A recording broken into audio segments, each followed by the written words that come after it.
Episodes of your favourite shows. Every day, we ask the questions that you'd ask, so why not add your voice to the conversation in the comments section? Don't forget to subscribe. We are GB News, Britain's news channel. Every night at 11 on GB News, we bring you the next day's stories the day before. It's basically like time travel. If it's a big story, we'll cover it, guaranteed. But we'll also have some fun along the way. Big opinions, big laughs. Sometimes big hair. This is Headliners, the paper review show that won't send you to sleep like the others will. 11 p.m, 7 nights a week. Join us.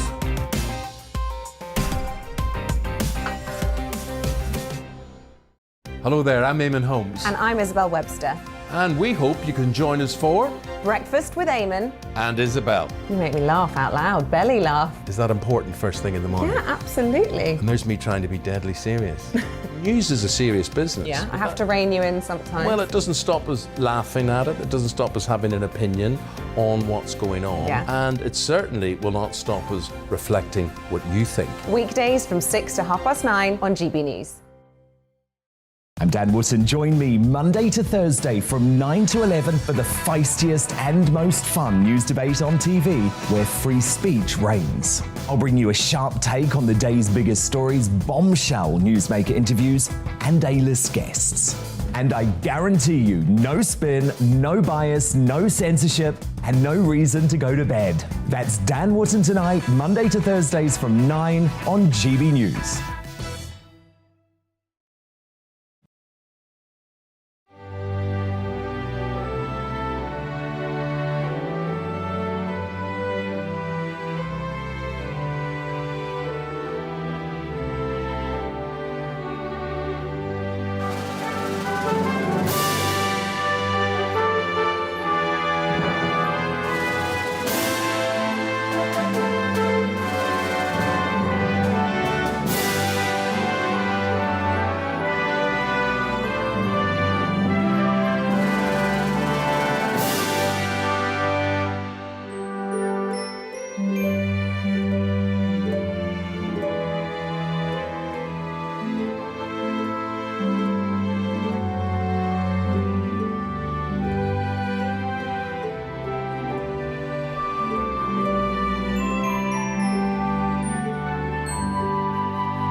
Metropolitan Police Commissioner Dame Cressida Dick says she was left with no choice but to step down. Good morning. It is 6 o'clock. It's Friday, the 11th of February. This is Breakfast on GB News with Eamonn and Isabel. Live across the whole of the UK. Good morning. Welcome to you. We're on your TV and we're on your radio. This morning, these are the headlines. It is quite clear that the Mayor no longer has sufficient confidence in my leadership of the Metropolitan Police Service. The head of Britain's biggest police force had faced a series of scandals during her time, including the apparent hesitation to launch an investigation into Downing Street parties. We'll look at what happens next in our regular look through today's newspapers in 35 minutes' time. Also, fears over the Queen's health as it emerges. Prince Charles has tested positive for COVID and was in her presence just 2 days before that. Buckingham Palace hasn't confirmed whether the Queen is tested positive or negative due to medical privacy. Plus, this morning we are once again on your doorstep. That doorstep, or your doorsteps, will be, can you guess from those pictures? It's a spa town, the spa town of Leamington Spa. Leafy Leamington, as it's known, as is considered a affluent part. Got posters of of us. Oh, look! Look at that. That's why we're there. We're easily flattered. So that's in Warwickshire, and we'll see what those of you living there, or if you've ever visited, you'll be very interested about that, have to say about today's news stories. Yeah, don't forget you can always get in touch in all of our topics by emailing gbviews@gbnews.uk or tweet us at gbnews.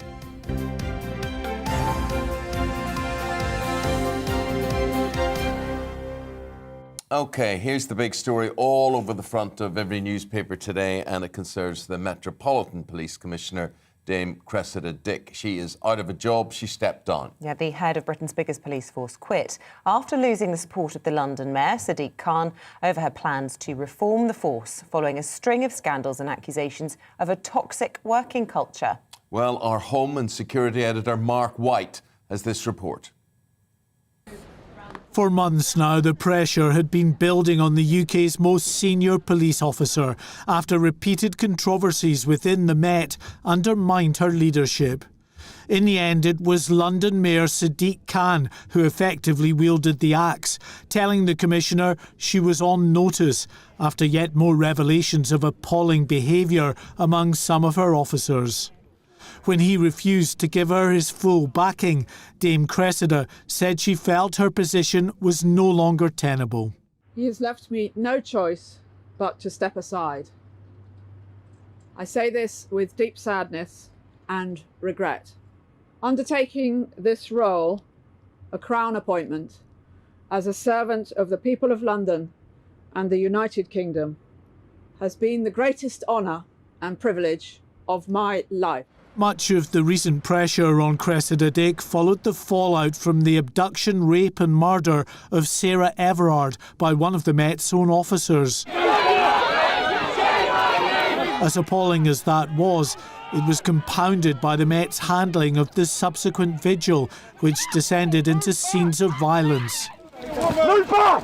The murders of sisters Biba Henry and Nicole Smallman in a North London park brought further outrage after it was revealed two officers who should have been guarding the murder scene had taken selfies next to the sisters' bodies. The final straw came last week after the police watchdog published messages sent by officers that used sexist, racist and homophobic language. Last week, I made clear to the Metropolitan Police Commissioner the scale of the change I believe is urgently required to rebuild the trust and confidence of Londoners in the Met. I'm not satisfied with the Commissioner's response. It's clear that the only way to start to deliver the scale of the change required is to have new leadership right at the top of the Metropolitan Police. Cressida Dick has agreed to stay on while arrangements are made to find a successor. But one former senior officer said the post had now become a poison chalice. It does worry me that the way in which this commissioner has been treated by politicians, that perhaps some of the best people will question themselves as to whether they actually want to step into the line of fire. If you treat people badly, it's very difficult to replace them. The Met Commissioner's role has never been far from controversy, the most political of policing jobs, where issues managed are often of national significance. And straddling the demands of a Labour Mayor and Conservative Home Secretary only add to the complexities. Among rank-and-file police officers, there is widespread support for a commissioner who, unlike some of her predecessors, was largely seen as having their backs. But ultimately, it was the behaviour of some of those officers who brought an end to the career of Scotland Yard's first female commissioner. Mark White, GB News.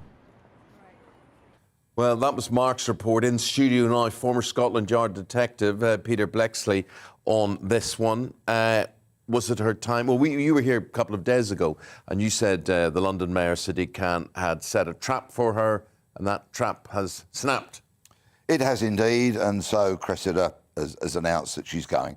I think there was an air of inevitability about all of this because the catastrophic stories that were coming out from the Met was story after story after story.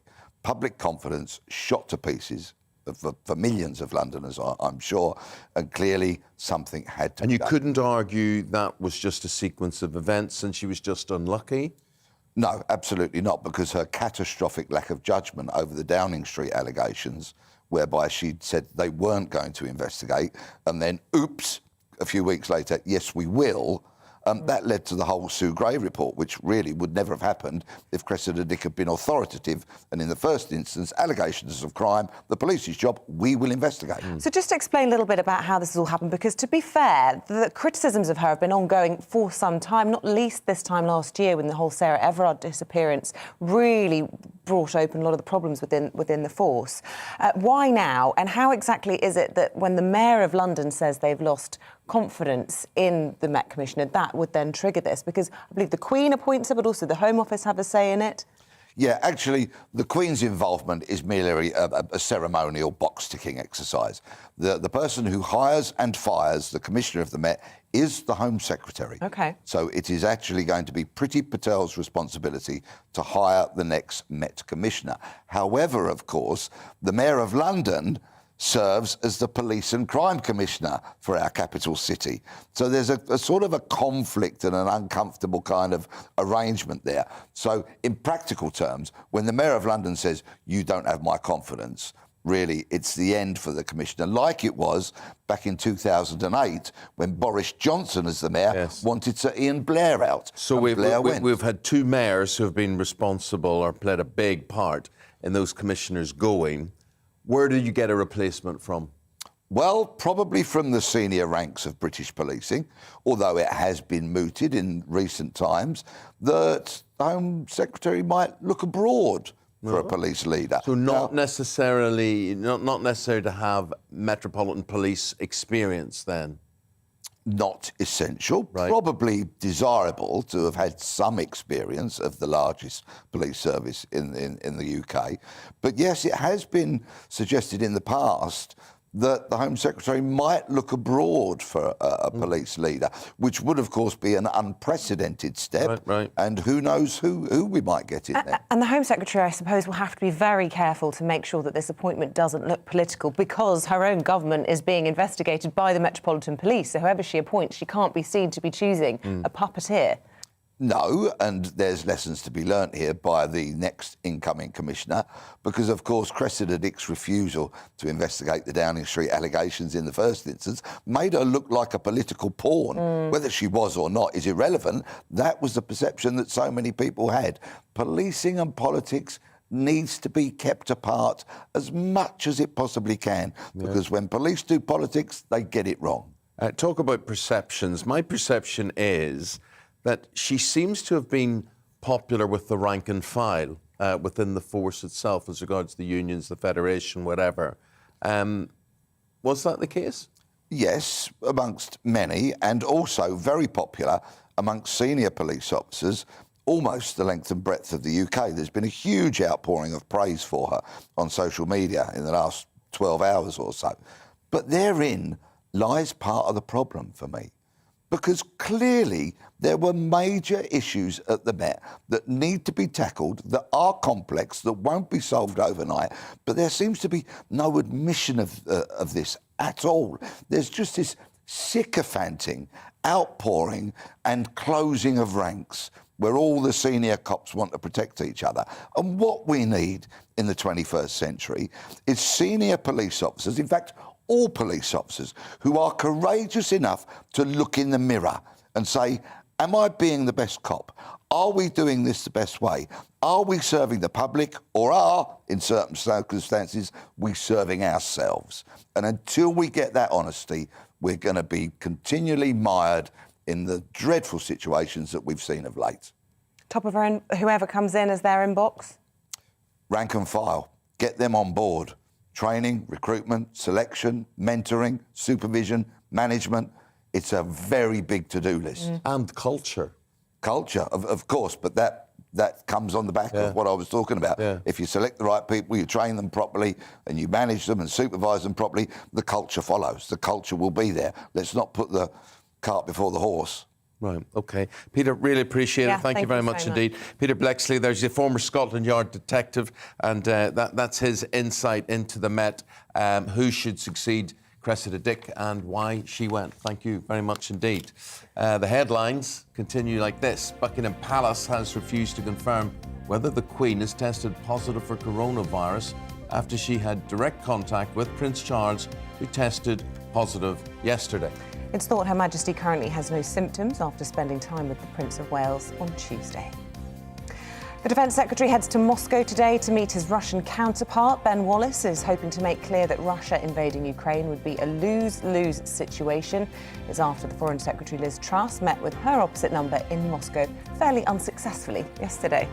Meanwhile, the Foreign Secretary is turning her attentions to Northern Ireland Protocol today. As she says, finding a solution to the deadlock over the post-Brexit trading arrangements is an absolute priority as she meets the European Commissioner and Vice President later. Fully vaccinated passengers no longer need to take a COVID-19 test when arriving in the UK. The change, which the travel industry is calling a new chapter in its recovery, comes as hundreds of thousands of people are set for a half-term getaway. Wales will scrap COVID passes and the need to wear face masks in certain venues later this month.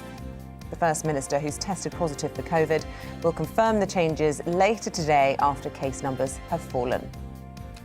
Almost 1.5 billion fewer pints were sold in pubs in 2021 than in 2019, according to the British Beer and Pub Association.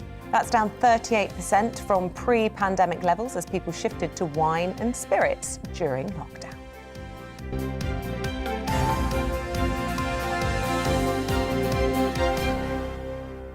Speaking of wine, yes, we've got a wine expert coming on the show a little bit later on because, of course, some people celebrate Valentine's Day early this year because it falls on a Monday night, which means a lot of people are choosing to do it the weekend, and she's going to give us some tips for, you know, nice cosy night in or night out, good wines to choose. Does it have to be a rosé? Well, that's really a summer drink, although I do drink it all year round. Yes, and sort of, you know, anything red or pink ties into anything. Oh, I see what you mean. Yes, yeah, yes. Exactly. I'm glad you see what I mean. finally cottoned on. So I'm a bit slow this morning. Yeah. We didn't have much sleep, about 2 hours sleep, I think. So we'll get there. We were sleeping separately. I do want to point that out. Did that not sound like... No, you just said we didn't have much sleep. Well, we both went out last night and went home separately and both exhausted independently this morning. Well, it's strange. I get sort of defeatist when we got home at about 11 o'clock or so, separately. I sort of go, well, that's 3.5 hours till the alarm clock was off. And then sort of that stops me from sleeping. Yeah, well, I fell straight to sleep because I was exhausted. But then I woke up thinking, I haven't had enough sleep. And I was thinking about everything, because I'd met so many wonderful people last night and all those conversations spinning through my mind. And then, lo and behold, it's 2:45 a.m. That's it. Now, listen, it is Friday. What are you thinking about going into the weekend? As Isabel says, are you going to celebrate your Valentine's Day? If you do, are you? Indeed. Well, I made a booking for the woman in my life, right? And it was very nice, lovely restaurant, whatever, for the Monday, because Monday's a pretty boring night, whatever it is. Then she tells me she's busy. Well, if she's busy, she's busy. What's she busy for on Valentine's Day? She's washing her hair. Who's she busy with? Ruthie. Poor Eamonn. I didn't say it was her, I said it was the woman in my life. Say that. Oh, I'm assuming poor Ruthie's washing her hair and you're just going to have to... She's at meetings, high-powered business meetings. Yeah, she's a very busy lady. Tweet us at GBNews. Get in touch. GBViews at GBnews@gbnews.uk. It's just that I can't say that. That is the one there. So, listen, we'd like to have a bit of a chat with you, a bit of talk, a bit of crack with you.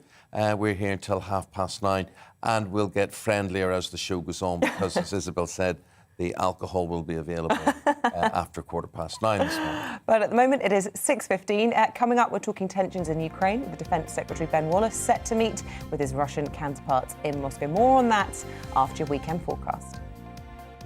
Hello, good morning. I'm Aidan McGivern. Cold out there this morning, a frosty start for the vast majority, but plenty of sunshine to compensate. And then a fine Friday for most of us ahead of these low pressure systems that are going to turn up for the weekend to bring wet and windy weather to many. But on Friday, a ridge of high pressure. For the rest of today, bringing plenty of sunny skies first thing. The winds through the night have been brisk for the North Sea coast, but they are now easing. A bit more cloud starts to float in to western parts, and 1 or 2 showers always possible, mainly for northwest England, southwest Scotland, falling as snow over the hills, also for the far north and northwest of Scotland. But elsewhere, for the vast majority, it's a fine, bright day, staying dry until after dark. just a bit more cloud there. Towards western areas, we keep the sunshine in the east, temperatures topping out at 7 to 9 Celsius. Northern Ireland, Western Scotland, and then, well, the rest of Scotland as well as Northern England sees wet and windy weather turn up by midnight. That will fall as snow over the hills for a time before it turns milder, and it turns windier as well through the night. Now, the wind and the cloud for many will keep things frost-free, but 0 Celsius possible somewhere like Norfolk or Suffolk. So a cold start to the far southeast, a bright start to the weekend on Saturday here, but elsewhere a lot of cloud. It's also going to be increasingly windy, gales through the Irish Sea coast and some heavy rain for southern Scotland, northern England, much of Wales and then later parts of the Midlands and the southwest. To the north, Scotland and Northern Ireland brighten up, but keep the blustery showers through the afternoon, and it stays bright and largely dry in the southeast. 7 to 8 in the southeast, 9 to 10 elsewhere. Sunday sees more wind and rain arrive, this time for much of England and Wales, pushing through during the day. Showery weather continues for Scotland and Northern Ireland. It's milder everywhere.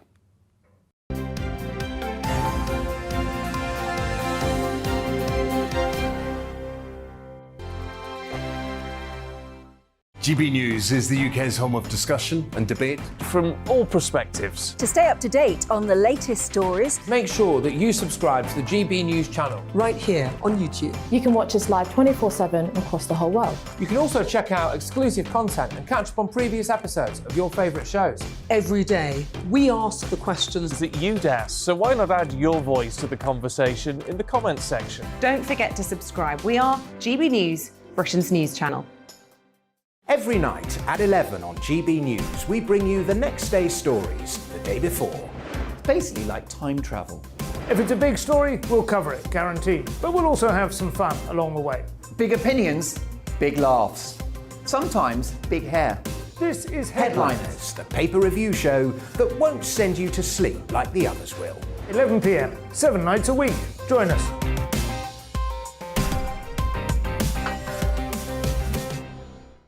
Hello there, I'm Eamonn Holmes. And I'm Isabel Webster. And we hope you can join us for Breakfast with Eamonn and Isabel. You make me laugh out loud, belly laugh. Is that important first thing in the morning? Yeah, absolutely. And there's me trying to be deadly serious. News is a serious business. Yeah, I have to rein you in sometimes. Well, it doesn't stop us laughing at it. It doesn't stop us having an opinion on what's going on. Yeah. And it certainly will not stop us reflecting what you think. Weekdays from 6 to 9:30 on GB News. I'm Dan Wootton. Join me Monday to Thursday from 9 to 11 for the feistiest and most fun news debate on TV, where free speech reigns. I'll bring you a sharp take on the day's biggest stories, bombshell newsmaker interviews, and A-list guests. And I guarantee you, no spin, no bias, no censorship, and no reason to go to bed. That's Dan Wootton tonight, Monday to Thursdays from 9 on GB News.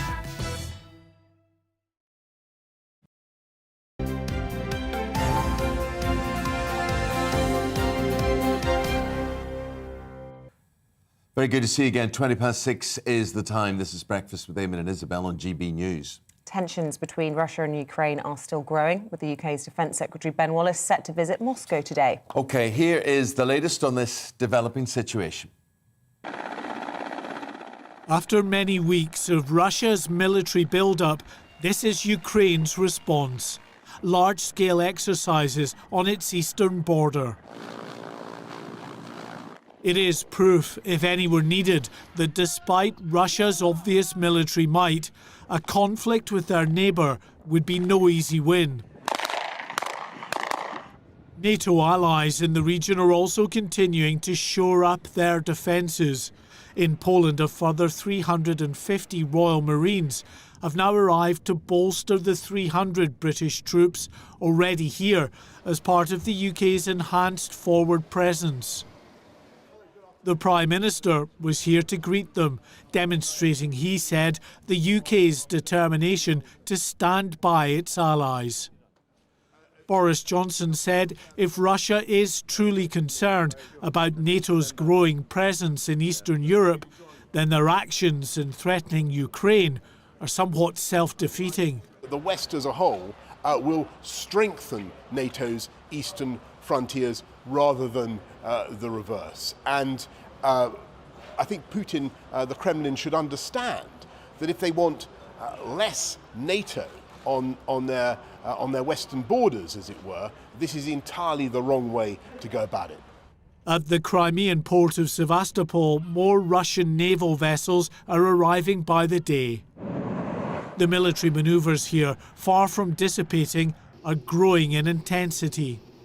It has given increased impetus to the diplomatic efforts of senior politicians, including the UK's Foreign Secretary. The reality is we cannot ignore the build-up of over 100,000 troops on the Ukrainian border and the attempts to undermine Ukrainian sovereignty and territorial integrity. Fundamentally, a war in Ukraine would be disastrous for the Russian and Ukrainian people and for European security.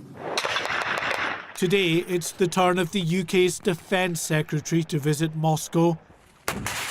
There has been little in the way of progress from any of the politicians who've engaged with the Kremlin in recent weeks. But the very fact they're continuing to talk gives at least some scope for optimism. Mark White, GB News. We're going to get another take on this. The American political commentator Scotty Nell Hughes joins us from Washington, D.C. Scotty, good to talk to you. And President Biden, of course, what he had to say about yesterday, it sounds really as if things could escalate at any moment. He says things, to use his words, could go crazy quickly. Good morning, and thanks for having me back on with this. As much as I would like to talk about the wine and what your plans are for your lovely date on Valentine's Day, we are dealing with a very serious situation continuing within, obviously, the Ukrainian situation.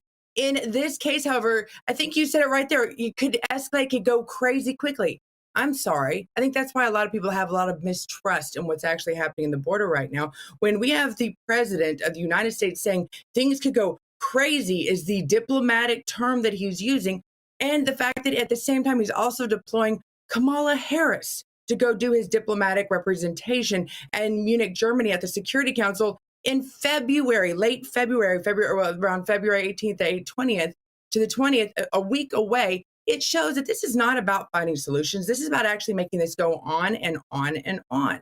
And that's a sad part. And I think it comes down to exactly how many troops are we investing in and why are we actually there? I think that's what Americans are asking themselves. I mean, Ukraine itself, your lovely reporter did just say they're doing exercises, but they don't even actually have soldiers at their border themselves. And when America sent our troops over, are we stationing our troops in Ukraine? No, we're stationing them at bases that are already U.S. bases. It's like we're sending them from one hotel to another without actually to the vacation spot that supposedly we're supposed to go protect. So I think what we're seeing here is a lot of rhetoric, a lot of mistrust in whether or not this is actually an escalating situation, when all that you're seeing that President Putin is wanting out of Russia is saying, hey, guys, let's not let Ukraine into NATO, because if they do attack and go into Croatia, Russian territory, we're going to have to fight back. And if that happens, we will be in a war, and you're dealing with several powers that have nuclear capabilities. It will not be good for anyone. And I think the last point I want to make is the reason why there is so much doubt in the situation is the two people who are the main cheerleaders for escalation of military actions are two people that are highly troubled within their own countries with their own personal issues, whether you're talking about Boris Johnson there in Great Britain and the issues that he's having with his parties. And here in the United States, you have President Joe Biden has just gone to the lowest presidential rating almost ever at this point, but definitely amongst his term. So if these two leaders of these countries were popular and making right actions at home, then people might have a little bit more credibility that they weren't trying to distract in an area that is not even technically an ally to NATO. And so people are going, what is our point and why are we risking our good men and women of the possibility of starting a war over what? What would we gain? Gosh, a lot of people would say that's a deeply cynical view, that you think that Boris Johnson's simply, being hawkish because he's trying to distract from his own domestic problems. I mean, is that really what you believe? The Prime Minister wants this to escalate? Well, the problem is why else would we be engaged in this area right here? It has nothing to actually do with the interest of Great Britain. It has nothing to do with the interest of the United States. Even you have French President Macron, who had a very good diplomatic meeting that they were actually saying, yes. the reason it's got to do with our interests here in the West, and we're very alive to this, is because at the moment it is so reminiscent of how the Second World War started, and with invasion from Russia towards Poland. And so the concerns are Germany. towards Germany. Sorry, Germany. Yes, Germany into Poland. And we're very alive to those concerns. And so that is why. I mean, it's in living memory for many people here what happened. I think it's difficult. And I understand that, and I respect that. The only difference in this is that Russia continues to say, we don't want to invade. We are protecting in case Ukraine, at the urging, unfortunately, of the United States and the West, decides to go into Croatia, one of their own, or Crimea, try to go into Crimea and take over Russian land. That's what this is. And at the same time, unlike we had during the Soviet Union, you have Russia saying, we don't want war. We don't, they're not having this message. The only message of war and military escalation is coming from the West. And so whether this is to distract or not, there's enough issues right now at home that both of these leaders should be dealing with before they decide to put our men and women at risk in an area that will have nothing but bad outcome for all countries involved. Scotty, maybe already at risk are Americans in Ukraine. I don't know how many of them there may well be. That's part of the issue here. That right there is what I think people are going, if we're trying to go over there to protect Ukraine, why aren't our soldiers going there? Instead, they're at military bases, already U.S. military bases, at our allies surrounding. If we were there for Ukraine, then send them to Ukraine. The own president of Ukraine is saying, please stop with this war talk. De-escalate the situation. Well, You're not helping us. If you were one of those Americans residing in Ukraine, would you take the president's advice and get out? Well, if you look at most reporters that are on the ground, including everything from American Press of NPR to BBC to Newsmax, most reporters there are saying the people in Ukraine are used to this idea. They're still going to restaurants. They're still operating every day. The only thing they're in fear of is if the West continue to escalate this to where there will be a war. But life is going on there in Ukraine right now. And the only talk of war is coming from the outside, hence why you're having most diplomats in Ukraine saying, please, stop with your rhetoric, calm back down. We don't need war. It will not work out well for our country. Why are you doing this? And I think that's why people are going, what's the issue here? Why are we continuing to see this escalation? Listen, I'm all for involvement where peace is needed. In this case, unfortunately, we've seen, just like honestly with World War I and others like Vietnam and the Korean War, the United States has a bad habit of getting its nose in places that has nothing to do with American interest. And sadly enough, we usually draw the UK in with us, all under the presidents of allies. It's not till years later that we realize that's not really why we were involved. Afghanistan's another great example of that. Yeah. Scotty Nell, I appreciate your take on things. You'll certainly have woken people up this morning and getting them to comment on what you had to say. Thank you once again for your time. Thank you for joining us. We'll say goodbye. Thank you. The time is 6:29. Coming up, we'll be taking you through your Friday morning newspapers. Plus, we'll be talking to the husband of the jailed British-Iranian national Nazanin Zaghari Ratcliffe. Stay with us for that.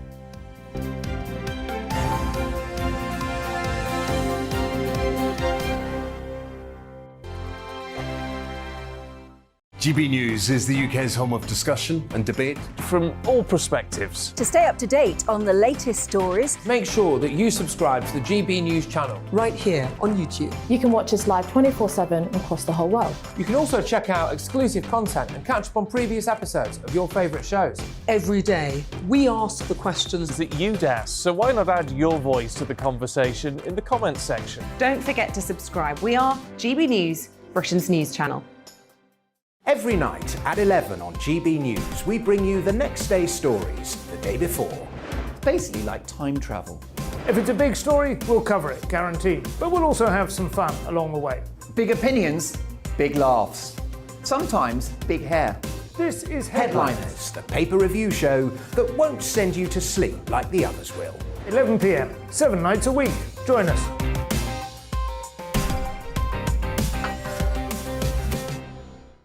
Hello there, I'm Eamonn Holmes. And I'm Isabel Webster.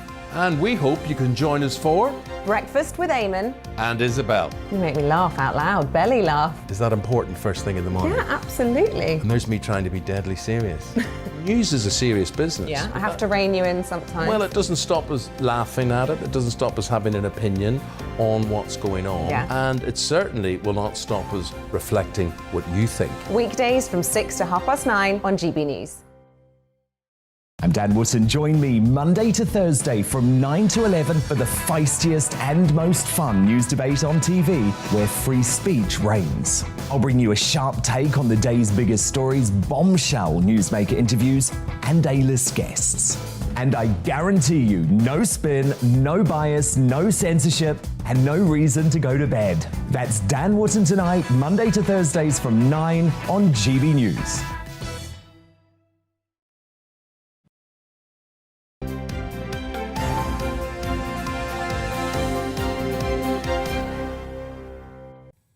Hello there, just after 6:30, you're watching and listening to Breakfast with Eamonn and Isabel here on GB News. We are live across the UK on both your TV and radio. However you are consuming us this morning, we're very happy to have you with us. Consuming us? Consuming us. That sounds like you're eating something. Well, maybe they are. It's breakfast after all. Yum, yum. Front pages like this. Let's begin with the Metro. Nice headline. Well, not if you're Cressida Dick, but anyway, quite clever. Cressida ditched, the paper says, the London mayor. Wasn't satisfied with her plans to rebuild, shattered confidence in her force, according to him. Yes, at 11 o'clock, the Met chief said she wasn't going anywhere, and yet just 8 hours later, she was gone. That is the front page. Guardian reports that Sadiq Khan had lost confidence in her ability to lead amid what they say is toxic culture failings. Fears are growing for the Queen after Prince Charles tested positive for COVID-19, and they'd met 2 days ago. That's for the Express this morning. And here is the Mirror, also reporting that story. Aides say the Queen has no symptoms but refuse to say if she's tested positive. OK, let's get inside those newspapers. We're delighted to welcome Fraser Myers. Fraser, good morning to you. Good morning. Fraser's the deputy editor of Spiked, and Liz Kershaw is just brilliant at everything. Broadcaster, DJ. How would you describe yourself? Oh, politely. I know what my grandma would say. My Irish grandma. Gob. On a stick. Yeah. Fraser, the Cressida Dick stuff, let's get into this and your take on it. Yeah, so, I mean, the big question on everyone's lips is what took her so long to resign? I mean, only recently she'd had her contract extended for 3 years. Yeah. People might have heard that expression, failing upwards. This has defined Cressida Dick's career. She probably first came to public attention after the killing of John Charles de Menezes. She was the gold commander in the operation that led to the killing of this innocent electrician. Since then, she's been promoted numerous times. In the past year or so, we've had, a serving Met police officer responsible for the murder of Sarah Everard. He stayed on in the Met despite being known to be a bit dodgy, having a nickname in the force as the rapist. We've had police officers taking pictures with dead bodies. So there is this horrendous sense that something has gone very, very badly wrong in the Met Police, in the culture of the police. The police have been called institutionally corrupt in a report last year, and yet, for some reason, God knows why, probably a sense of the establishment protecting their own, Cressida Dick has stayed on for, longer than many of her predecessors. So it's interesting, though. You said the big question, what took so long? For me, the big question is why now? As you say, given this long list of charges, if you will, and also given the way the day played out. I mean, defiant at 11 a.m. and defeated by 7 p.m. Yeah, it's extraordinary. The Mail has this kind of, minute-by-minute update of her saying she's not leaving, oh, she's lost the confidence of Sadiq Khan. So, yeah, it is. Why now? Perhaps it's the Charing Cross revelations, these, messages uncovered of sort of sexist and racist messages in this police station. Perhaps that's the straw that broke the camel's back. But again, it's, the charge sheet is absolutely massive, and it is surprising that this is the one thing that pushed her off. The charge sheet against the Foreign Secretary Liz Truss from the her Russian equivalent Sergei Lavrov yesterday. Ooh. Well, how terrifying to be put into that position. If you've taken the job, you have to expect it, don't you? But I think if you're going to deal with the man with the biggest table in the world, you've really got to up your game, haven't you? But I've always thought this about ministers and secretaries of state. We've had another change around this week, haven't we? Another reshuffle. And I remember interviewing David Mellor during the John Major government, which we're going to come on to this morning, and he'd just been made something, secretary of something. Yeah. And I remember saying to him, do you know anything about this subject? No, but, you know, we're fast learners. And I thought, yeah, because one minute you could be in education, couldn't you? And you have to get to grips with that. The next year, the Chancellor of the Exchequer. Exactly. And that's why they're in thrall. And, you know, as we've seen in programmes like The Thick of It and years ago, Yes Minister, it's the permanent civil servants who've got the real power because they've got the knowledge. And then some guy or girl comes in and they've got to sort of cram for 2 weeks. Then I blame us. I blame us as journalists asking unrealistic, stupid questions that you know they don't know. They're in the job one day and we're expecting them to talk about something historically 8 years ago or whatever. Well, in this case, it was Sergei Lavrov trying to trip her up. Yes, I know, but we're just before we move on to that, I'm just saying that I think we should cut politicians a bit more slack and say, we know you're just new to the job, we know this, we know that, you're not across this yet, but... Yeah, and also, you know, the line today is she's let down the country, we're a laughingstock on the world stage. Again, as last week when Boris Johnson was being questioned, you know, can our own journalists not just leave it out? If they're there in Moscow or Poland or, you know, Brussels, as they were all flitting round yesterday, including Keir Starmer, you know, ask them questions about the mission they're on. Don't stand up like Laura Koonsberg of the BBC and start asking questions about blooming Prosecco and tinsel and Partygate. You know, let them...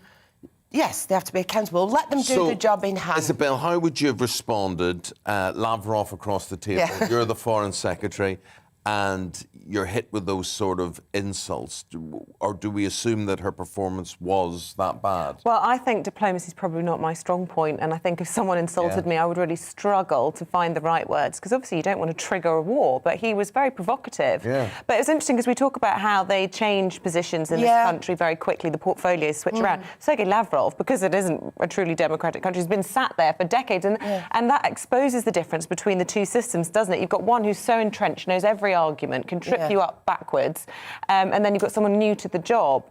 What would you have done in that situation, Eamonn? I'm intrigued. I'd have said, Sergei, mate, see this? Stick it where the sun don't shine. That's what I'd be saying. Well, and the geography as well, like, what's the capital of Belarus? Do you know? No. Minsk. Correct. So you have to... It's like you going on university challenges. You'd have to swap that. She had problems with the geography as well. It's the biggest country in the world, you know. It's a tough gig, but I think it's really to be considered that, people in a dictatorship are going to be more entrenched and better informed. She could have had a bigger fur hat as well. I've got a gold-braided like Cossack coat. Oh, wow, if she's going beautiful. again and a big black fur, I'm happy to lend her my gear because I think it's got to make an impression. Can I just ask before we move on from the story whether or not you think that Sergei Lavrov's outburst yesterday have damaged her chances of being a serious contender if Boris Johnson does get booted out? Do you think that undid her chances? Because I think she looked weak. She thinks she is Margaret Thatcher reincarnated, and that really dented that whole image. I agree. I think it showed her to be quite a low calibre of politician, actually. You know, the fact is we're talking about something as serious as a potential war here, and she doesn't know the areas in question. I think that's very dangerous. I tell you... But it could play to her strength that Sergei Lavrov was so insulting because people might, you know... There's a rally around the flag effect there. But the guy who was on yesterday on programme that starts at 10 o'clock on this station... I think it was, or maybe... anyway, is the MP... Dan Wootton? No, not the presenter. He was a guest. The MP for the Isle of Wight. What is this? Are you doing a Sergei Lavrov on us? Are you testing us now? No, he was... No, the MP for the Isle of Wight, I can't remember his name, so I'm doing a list of trust. But he was so across the Russian, the geopolitics. But he's ex-military. Well, why isn't he Foreign Secretary? Oh, do you mean Tobias Elwood? Yeah. Sorry, Tobias Elwood, Chair of the Defence Select Committee. No, I'll have the name next time I come on, because I've written it down out there. We Googled it, didn't we? But then, you know, in fairness to Liz Truss, look at her job today. She's talking to the European Commission. It's about the Northern Irish Protocol. I do have great respect for politicians. A lot is asked of them, but here she seems to have come off short, or he's just a sexist pig. Well, that too. I think a bit of both, to be honest. Yeah. I don't think he would have spoken like that to a man. Serious point. He should stick to his insurance comparison website adverts, shouldn't he? Yeah. Old Sergey. I'd love to be in diplomacy. Oh, no, would you? We'd be at war right now. Can you imagine? Telling him to sit there where the sun don't All right, shine. go to Belfast and sort that out first then. Well, the thing is, Northern Irish politicians are very, very direct. When you grew up in the shadow of someone like Ian Paisley and the hardline Republicans, and the language is pretty, nothing much moves. It's pretty direct, and I think often throughout the years, historically, London-based English politicians had a lot of difficulty dealing with the directness of all of that. Right, we move on. Fraser, back to you. The Queen, people a bit worried. Has she got COVID? Has she not? Well, Prince Charles has tested positive for COVID, is what we do know. I mean, it's the second time Charles has had COVID, and so naturally there are fears that the Queen, having met Charles only recently, could also have caught the virus. Now, we don't know anything. Obviously, there are worries because this is, a Jubilee year. The Queen has been quite frail recently. She's, pulled out of a lot of public engagements already. So, understandably, there are fears around that. But I mean, they could quite easily nip it in the bud, couldn't they, by just saying, no, she's not positive and not got any symptoms. But they haven't, so that leads to all this speculation. There's always this speculation. But then again, why shouldn't this be a private matter? I mean, I do find it a bit odd how we know the illness just states out of of every single concern, person. though, I suppose, at the Queen's age. And Well, what about Prince Charles? No one seems worried about him, and he's in his 70s. Yeah, he is, right. John Major, right, so he's come out of the cupboard, and the Mail calls him a masterclass in hypocrisy. As to how he sort of made comments or swipes towards Boris Johnson yesterday. Well, I did mention him earlier in relation to one of his ministers, David Mellor. And I remember that back then his government was almost brought down, but they staggered on till 97 in New Labour by sleaze. Do you remember John Major's back to basics declaration? We'll get back to, the real core of morality in the UK, what matters to people. And then there was minister after minister getting quite literally caught with their pants down. Well, I'm just looking at this News of the World front page. Edwina, my 3-hour sex romps with Major. Yeah, they kept all that quiet. He portrayed himself as the ideal grey man, the family man, working class lad from South London, got, brought up through the state schools. Anyway, he was, he was having a good time behind the scenes with one of his MPs. But there was just loads of them piled it on. The sleaze. He made a right mess of Maastricht. The Maastricht Agreement regarding the EU and our terms of membership. And I just think it's another case of the campaign by these deluded hardened Remainers who think we'll get rid of Boris, because he's always been quite open about it. So you think this is the underlying tone, what this is all about? This is another prong in the campaign. Right. The campaign, which is... I'm not defending all Boris Johnson's actions. But you're saying, let's see this for what it really is. Yeah, let's just, be honest with the public and the media. Do a bit of thinking outside the box, have a look at it, think, what is really going on here? And why is it so relentless? And what is their ultimate motive? Because I don't think it's for the benefit of you and I. But it is the second former Prime Minister now to be pretty damning of the sitting Prime Minister, which in itself is noteworthy. It doesn't happen very often. And as you say, you aren't defending what the allegation is, which ultimately all he was saying was he's lied. He's been proven to lie. And yet we're all saying it's not a sackable offence anymore. Well, OK, so did Major, I believe, regarding his private life. Not that I really think we should throw stones and it's any of our business, but if you're going to set yourself up, then, I don't know. I just question people's motives. Yeah. We're all being played, I think. Fraser, an investment big bang. This is the Financial Times front page there. What are we talking about? So this is a proposed change to, it sounds quite technical and boring, but it could be exciting potentially, a change to the rules around insurance, and there's potential £50 billion pot of money that could be released and put into kind of infrastructure projects. The background to this is a potential opportunity of Brexit, which is something that the government has struggled to make a case for, I think. Since getting Brexit done, the whole idea of Brexit has been on the back burner. They haven't really taken the opportunities that are ahead of them. It's interesting, the Financial Times was quite mocking. So the government wrote in The Sun, give us your ideas as to what we should do after Brexit. I think that's a good idea. I think lots of people know and see in their daily lives where the EU has got in their way.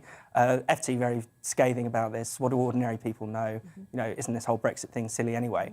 So I suppose there's some good news that the government is starting to get back on track and starting to think, what can we do after Brexit? But it has been too sort of small C conservative in that sense. It hasn't really done much that we couldn't have done inside the EU anyway, and so that needs to change. That needs to get Fraser, more it's radical. funny, you say there, what do ordinary people know? The perception is, what do ordinary people know anyway?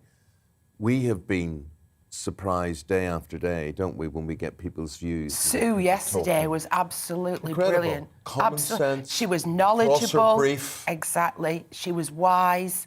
I was sat there, I was so impressed by her. But I thought, she's not detracting from Sue, but she's not unique. There are millions of people out there like that. They never get a platform. There's this wealth of knowledge in the country and expertise that we can draw on just through, the experience of ordinary people's lives. There's so much that we're not tapping into, that we're not using. And that actually, it's the democratic spirit of Brexit that I think was most important to me.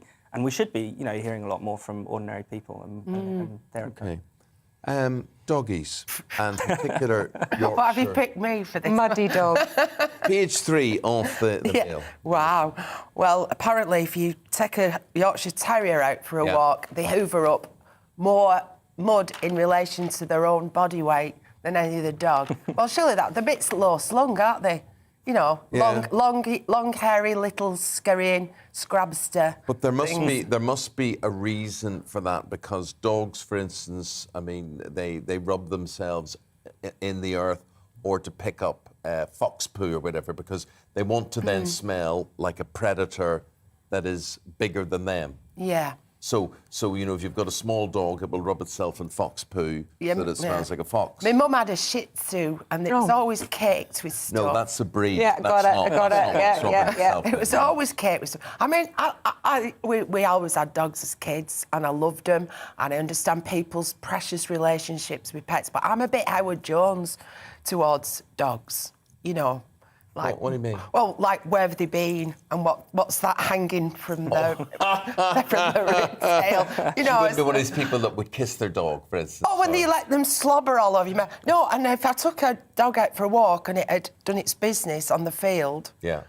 I would have to wipe its bottom when it came back. Would you have to? Well, then it goes and sits on your sofa. Well, I know. Well, I've been very lucky that our dog never. What kind is it? Is it high up or? No, it's low down. It's right.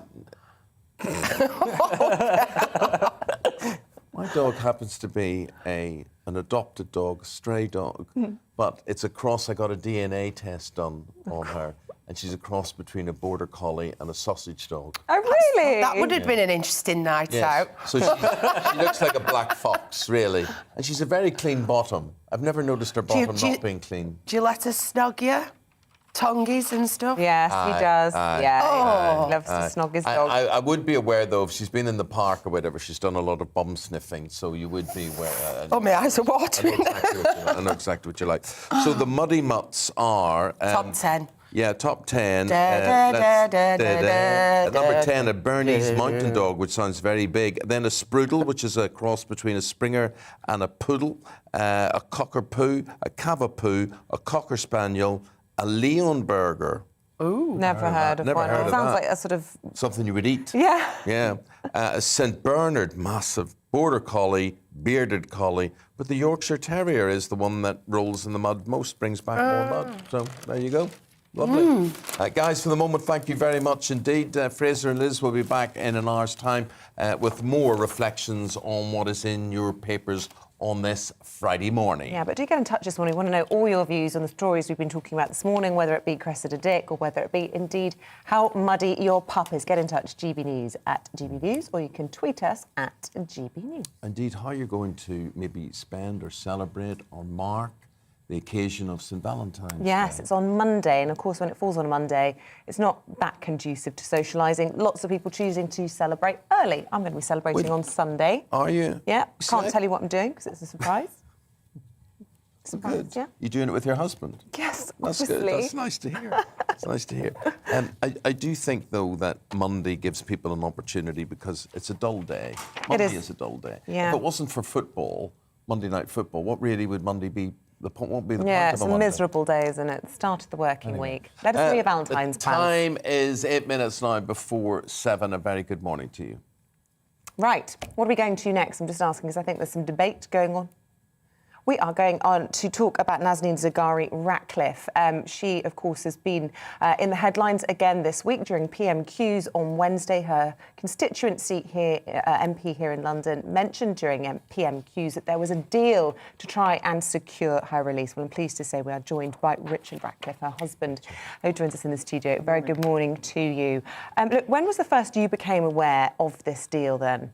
So we, back in the summer, the previous Foreign Secretary, Dominic Raab, would be meeting with us a few times over the course of the summer just to say, clearly things were moving forwards and so on.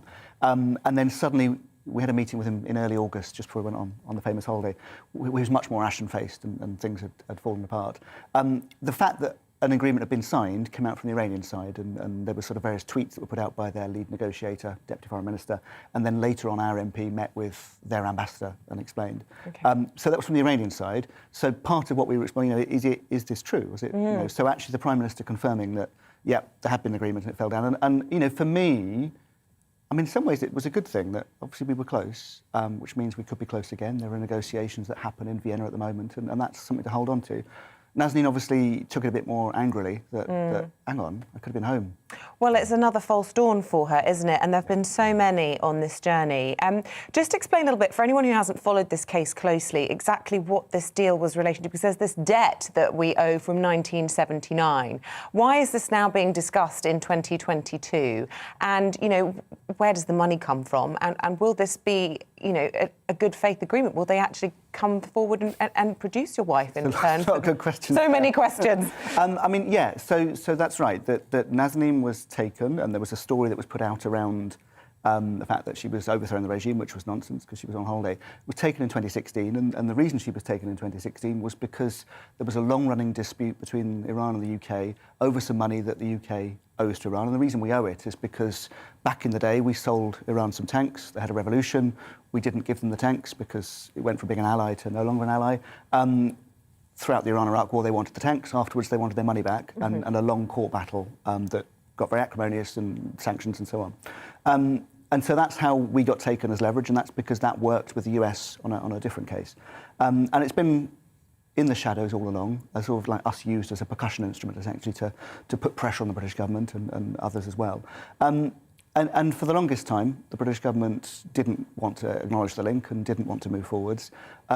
Probably under Dominic Raab, the previous Foreign Secretary, with the change of administration in the US, there was an attempt that the nuclear deal was going to be revived in Iran, that things were going to move, and kind of like a new era, so we can... And so it's been negotiations in the background, which we've not been party to exactly. It's not the foreign... All diplomats are quite cautious, but they've not shared it fully. So it's been a long old process, and we've obviously been waiting with our lives on hold, waiting for them to restart. How do you push this over the line? I see, for instance, there is a Labour MP, we were talking about Valentine's Day there, Barry Shearman, and he's called for flowers and cards to be sent to the Iranian embassy on Valentine's Day for Nazanin, just to keep her in the news, to keep the pressure on, to keep saying to people, you may have forgotten her, but we haven't forgotten her from this end. Do you actually think that sort of pressure leads to anything, is useful? Yeah, so yes, I mean, it works in different ways, doesn't it? And I mean, it was a lovely surprise to see him announce that, send flowers, and she was very pleased by it. I mean, there's different things with campaigning. Partly it's to get people to care. Partly it's so that the Iranians look at her as a person, rather than just a bargaining chip, or even, and then. Yeah, probably. I mean, it's a fair question. What puts pressure on decision makers to move in. And in some ways, what, as an ordinary person, on any issue can we do? And I do think if enough people care, the right people care enough.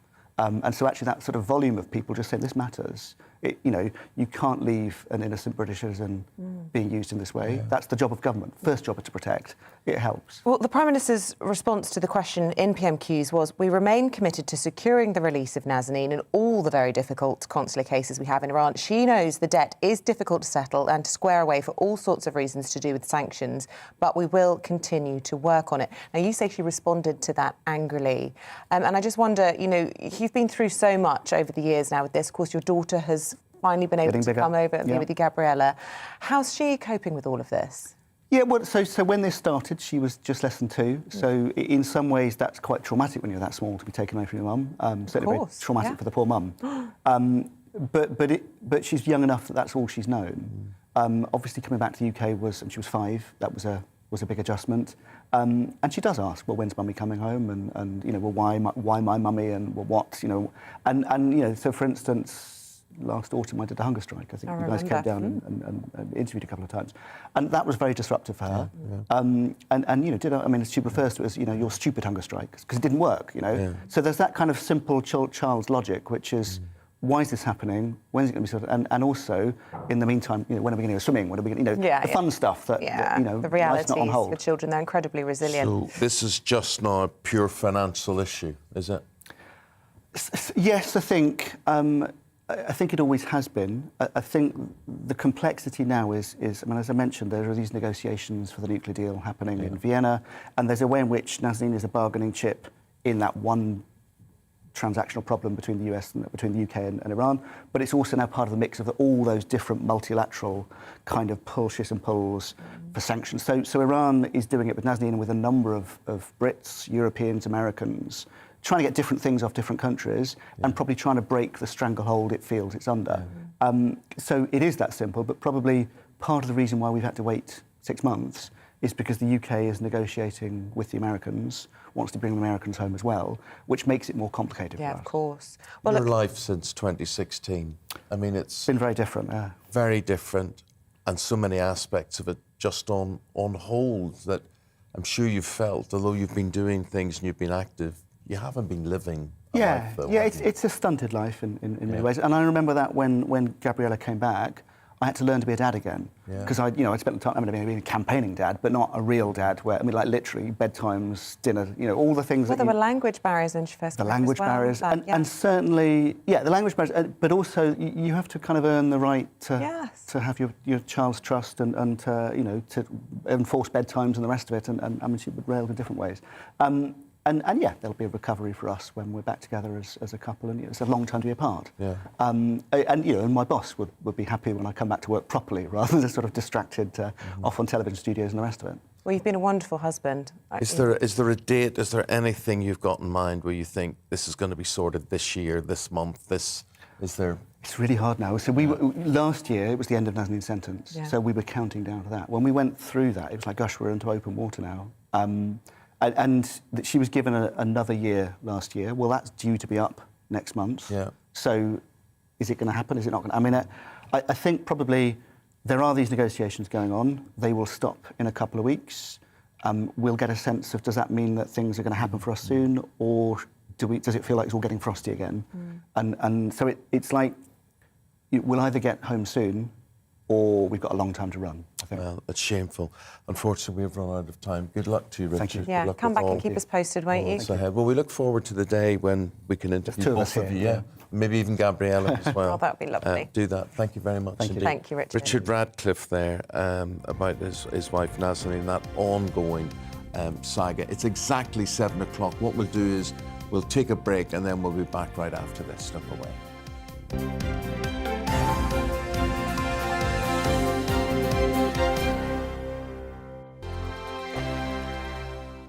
GB News is the UK's home of discussion and debate. From all perspectives. To stay up to date on the latest stories, make sure that you subscribe to the GB News channel right here on YouTube. You can watch us live 24/7 across the whole world. You can also check out exclusive content and catch up on previous episodes of your favourite shows. Every day, we ask the questions that you'd ask, so why not add your voice to the conversation in the comments section? Don't forget to subscribe. We are GB News, Britain's news channel. Every night at 11 on GB News, we bring you the next day's stories the day before. It's basically like time travel. If it's a big story, we'll cover it, guaranteed. But we'll also have some fun along the way. Big opinions, big laughs. Sometimes big hair. This is Headliners, the paper review show that won't send you to sleep like the others will. 11 p.m, 7 nights a week. Join us.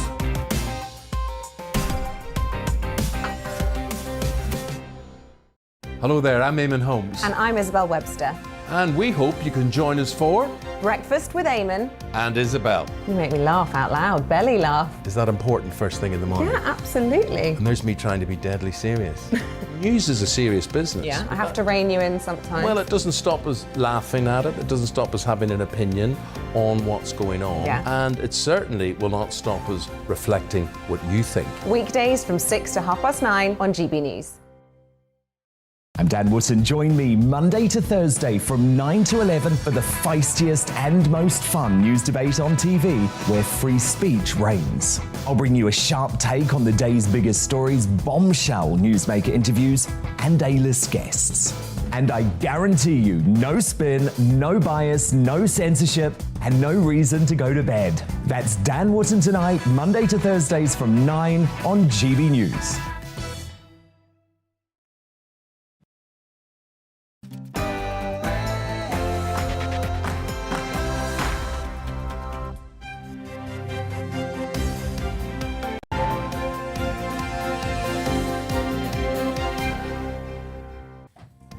Metropolitan Police Commissioner Dame Cressida Dick says she was left with no choice but to step aside.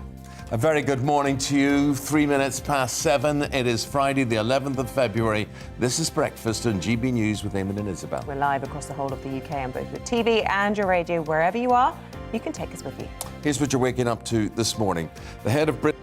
It is quite clear that the Mayor no longer has sufficient confidence in my leadership of the Metropolitan Police Service.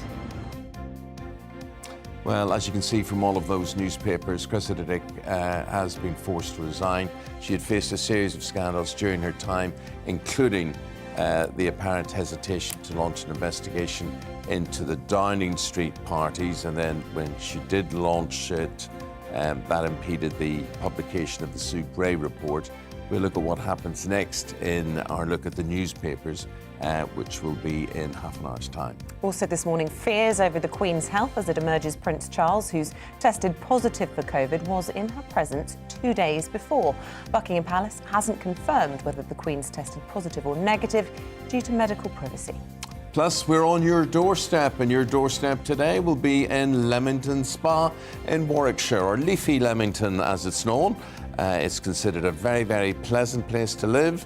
And not least because of its billboards, Eamonn. Not least the artwork that they have around there is amazing. And we'll see what you, the good people of Leamington Spa, have to say about today's news stories.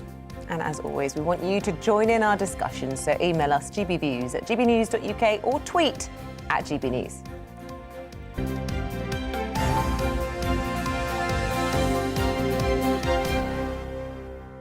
Lead story today, the Metropolitan Police Commissioner, Dame Cressida Dick, has announced she's stepping down. She was the head of Britain's biggest police force, and she quit after losing the support of the London Mayor, Sadiq Khan, over her plan to reform her force following a string of scandals and accusations of a toxic working culture. Well, our Home and Security Editor, Mark White, brings us this report.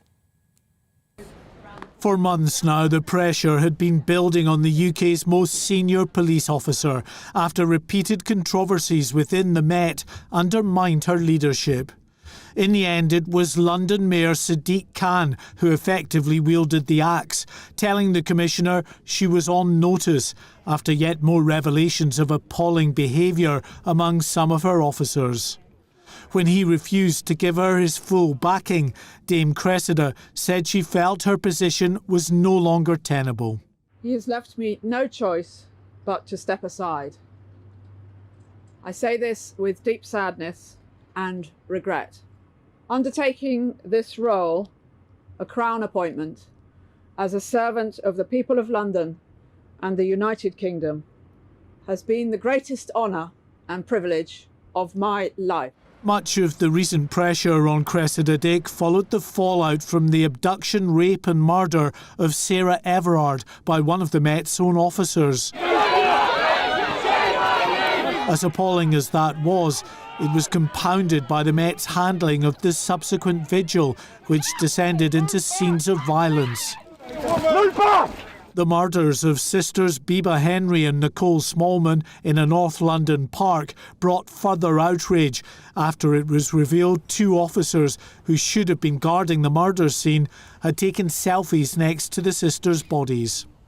The final straw came last week after the police watchdog published messages sent by officers that used sexist, racist and homophobic language. Last week, I made clear to the Metropolitan Police Commissioner the scale of the change I believe is urgently required to rebuild the trust and confidence of Londoners in the Met. I'm not satisfied with the Commissioner's response. It's clear that the only way to start to deliver the scale of the change required is to have new leadership right at the top of the Metropolitan Police. Cressida Dick has agreed to stay on while arrangements are made to find a successor. But one former senior officer said the post had now become a poisoned chalice. It does worry me that the way in which this commissioner has been treated by politicians, that perhaps some of the best people will question themselves as to whether they actually want to step into the line of fire. If you treat people badly, it's very difficult to replace them. The Met Commissioner's role has never been far from controversy, the most political of policing jobs, where issues managed are often of national significance. And straddling the demands of a Labour mayor and Conservative Home Secretary only add to the complexities. Among rank-and-file police officers, there is widespread support for a commissioner who, unlike some of her predecessors, was largely seen as having their backs. But ultimately, it was the behaviour of some of those officers who brought an end to the career of Scotland Yard's first female commissioner. Mark White, GB News. Let's get another take on this. Former Detective Chief Superintendent of the Met, and that's Kevin Hurley, who joins us now. Kevin, you heard Mark White said there that within the force she seems to have been quite popular, actually. The criticism comes from outside the force. Why was she able to hold on to that loyalty? And we hear a lot of people defending her. I don't know if you would or not, but that widespread support, why was it there? Why is it there? Because the police are battered, bruised, picked upon, and it gets worse daily. In fact, I was published yesterday in the Spectator writing about that. Cressida Dick, in a very calm, measured and resolute way, would always go forward generally and explain what was going on and what the issues were. In fact, were I to have been the Commissioner, I'd have been even more on the front foot and even more direct and blunt in giving feedback to some politicians and various elements of the media. But in the end, for the constables out there on their own, who are damned if they do and they damned if they don't, and we should not forget that at the current time the attrition rate of constables who've joined in the last 3 years is as much as 30%, a massive expensive churn which is unsustainable and hugely damaging to the product they deliver. They're far less capable, for example, Eamonn, than when we first met back in 2011 when I came on with you at your former news station talking about the riots and water cannon and so on. From my view, this is a bit of political grandstanding by the Mayor of London, who's not doing particularly well himself in terms of supporting all elements of the criminal justice sector who are here to keep us safe. He's jumped on the back, I think, of his views as a Labour politician because he wants to kick the current government over the Partygate inquiry. But the net result of this is, having used the comment that the Met are misogynist and that they are homophobic, he has dismissed the first gay female commissioner in the history of the United Kingdom. If that is not a paradoxical decision, if that's the right term, I don't know what is. There's no question that in the Metropolitan Police, and my finger's right on the pulse, I've got a boy in it, two nephews and 6 other members of my family work, there's no question that there is, particularly now amongst some of the younger coppers, some unsatisfactory locker room conduct that goes on. But in the end, the police recruit from society like everywhere else. But sadly, one of the real damaging consequences of the cuts we've seen over the years is a massive reduction in training at all levels, continuation training at all levels, which gives you an opportunity to reinforce the ethos, the values and standards.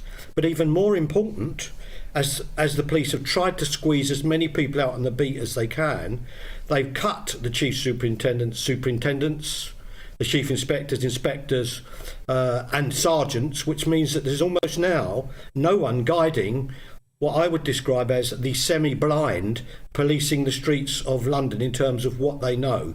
Because most street cops these days have got less than 2 years service. And if you think what that means, if they turn up at a middle-aged couple's domestic dispute, they're more likely to have more in common with their kids than they have with the people they're dealing with.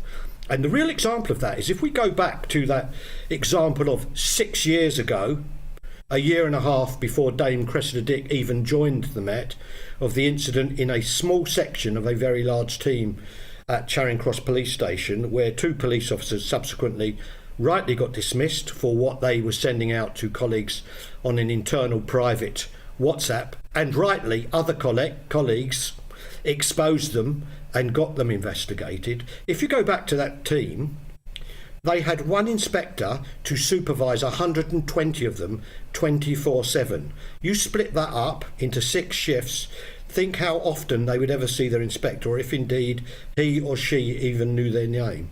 Because of the cutbacks in sergeants, they didn't even have a permanent sergeant on their 10-man team.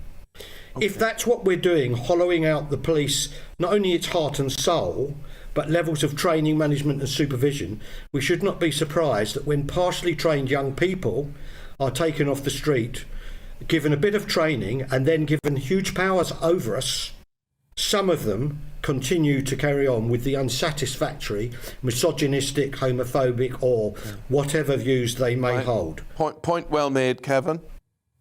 Yeah, a big mistake.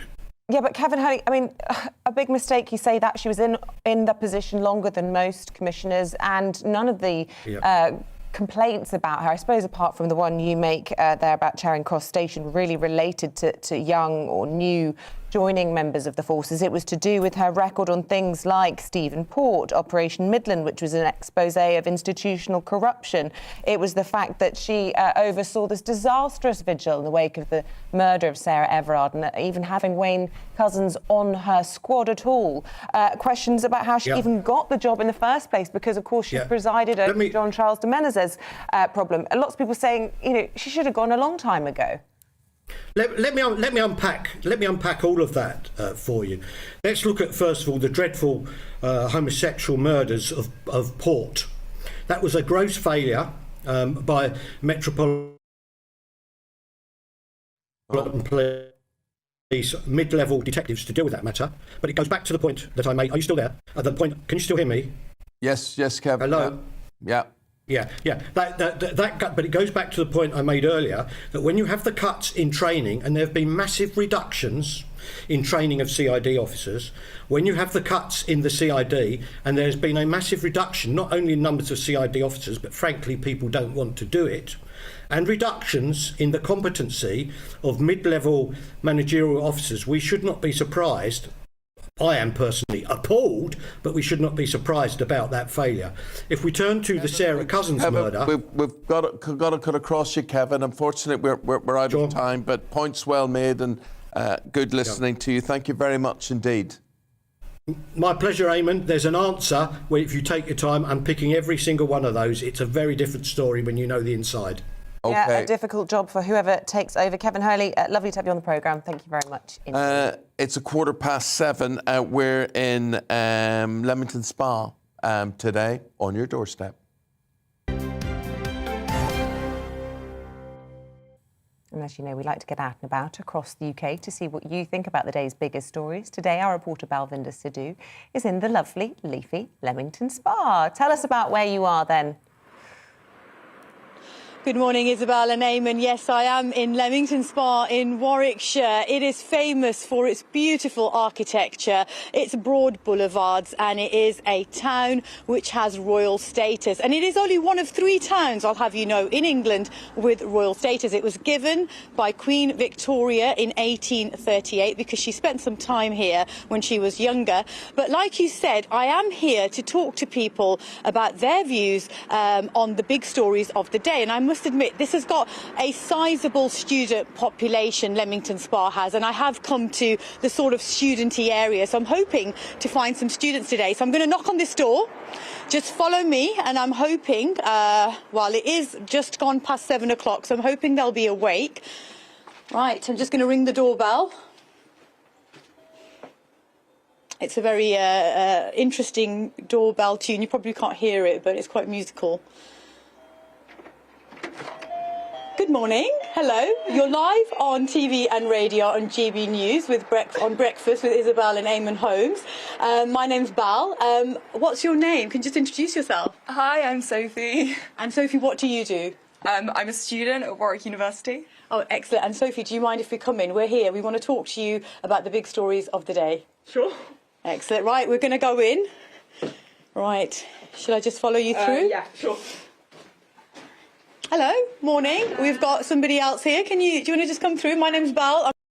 What's your name? Hi, I'm Lindy. I'm also a student at Warwick. Excellent, excellent. Come on, follow me, Lindy. Let's have a chat. We're going to go through. We're in the living room, which is actually quite brightly lit.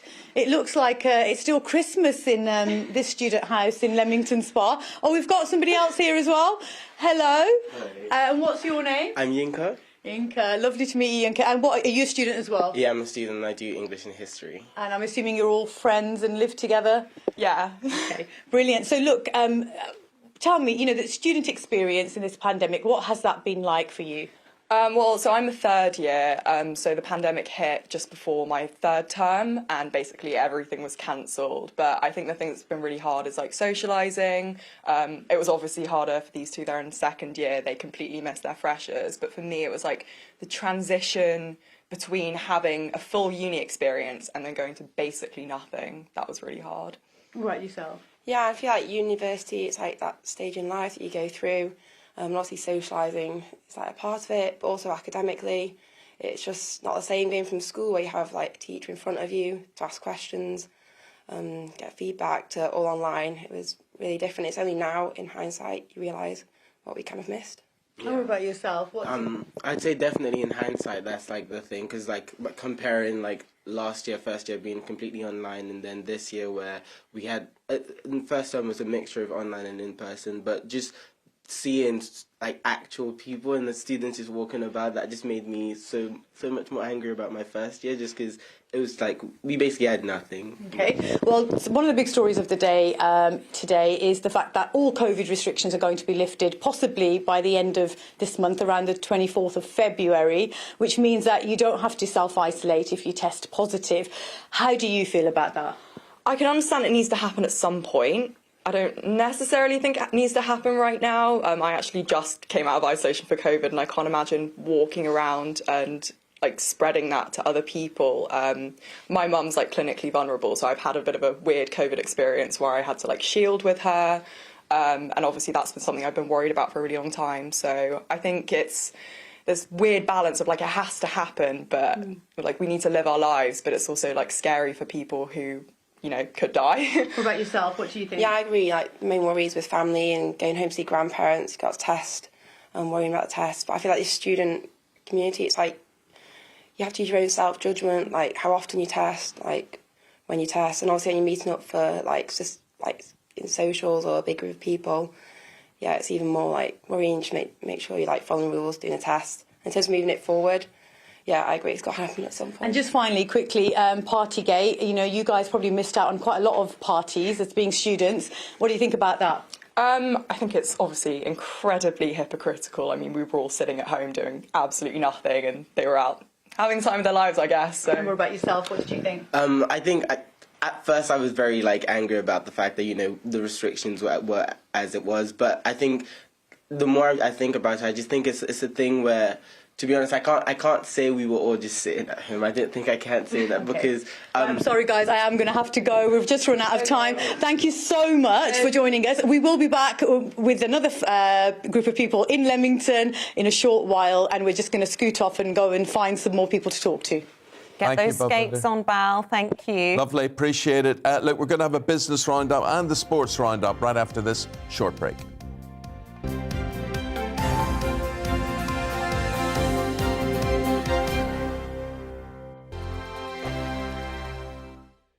GB News is the UK's home of discussion and debate from all perspectives. To stay up to date on the latest stories, make sure that you subscribe to the GB News channel right here on YouTube. You can watch us live 24/7 across the whole world. You can also check out exclusive content and catch up on previous episodes of your favourite shows. Every day, we ask the questions that you'd ask, so why not add your voice to the conversation in the comments section? Don't forget to subscribe. We are GB News, Britain's news channel. Every night at 11 on GB News, we bring you the next day's stories the day before. Basically like time travel. If it's a big story, we'll cover it, guaranteed. But we'll also have some fun along the way. Big opinions, big laughs. Sometimes big hair. This is Headliners, the paper review show that won't send you to sleep like the others will. 11 p.m, 7 nights a week. Join us.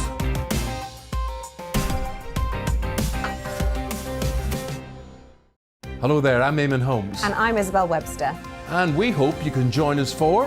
Breakfast with Eamonn. And Isabel. You make me laugh out loud, belly laugh. Is that important first thing in the morning? Yeah, absolutely. And there's me trying to be deadly serious.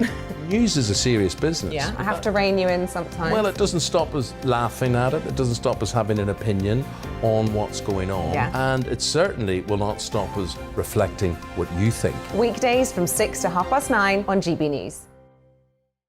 I'm Dan Wootton. Join me Monday to Thursday from 9 to 11 for the feistiest and most fun news debate on TV, where free speech reigns. I'll bring you a sharp take on the day's biggest stories, bombshell newsmaker interviews, and A-list guests. And I guarantee you, no spin, no bias, no censorship, and no reason to go to bed. That's Dan Wootton tonight, Monday to Thursdays from 9 on GB News.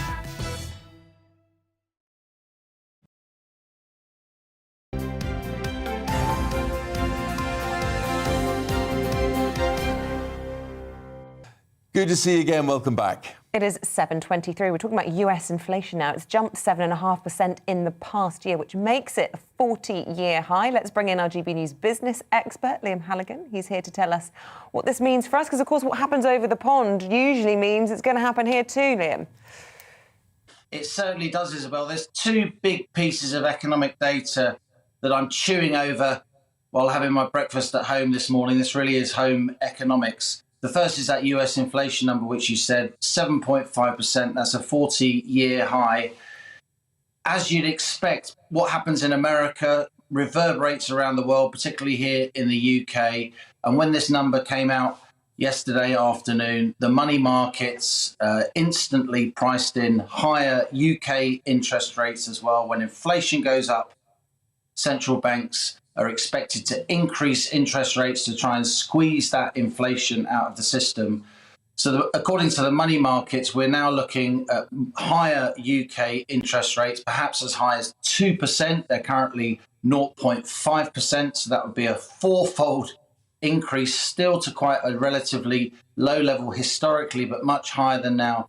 We could be looking, according to those bets, if you like, that investors have placed at 2% interest rates by this time next year. So that's pretty worrying if you have a variable rate mortgage.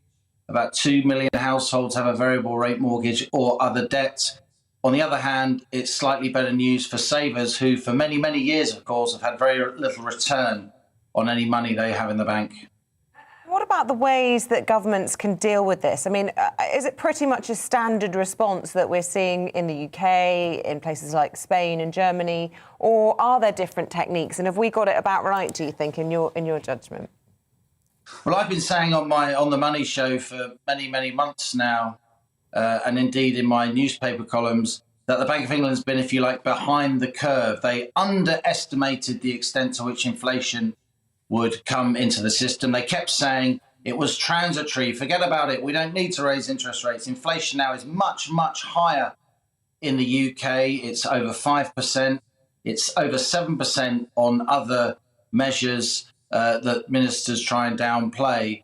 It's much higher than almost anyone expected. So I think the Bank of England, unfortunately, should have raised interest rates earlier.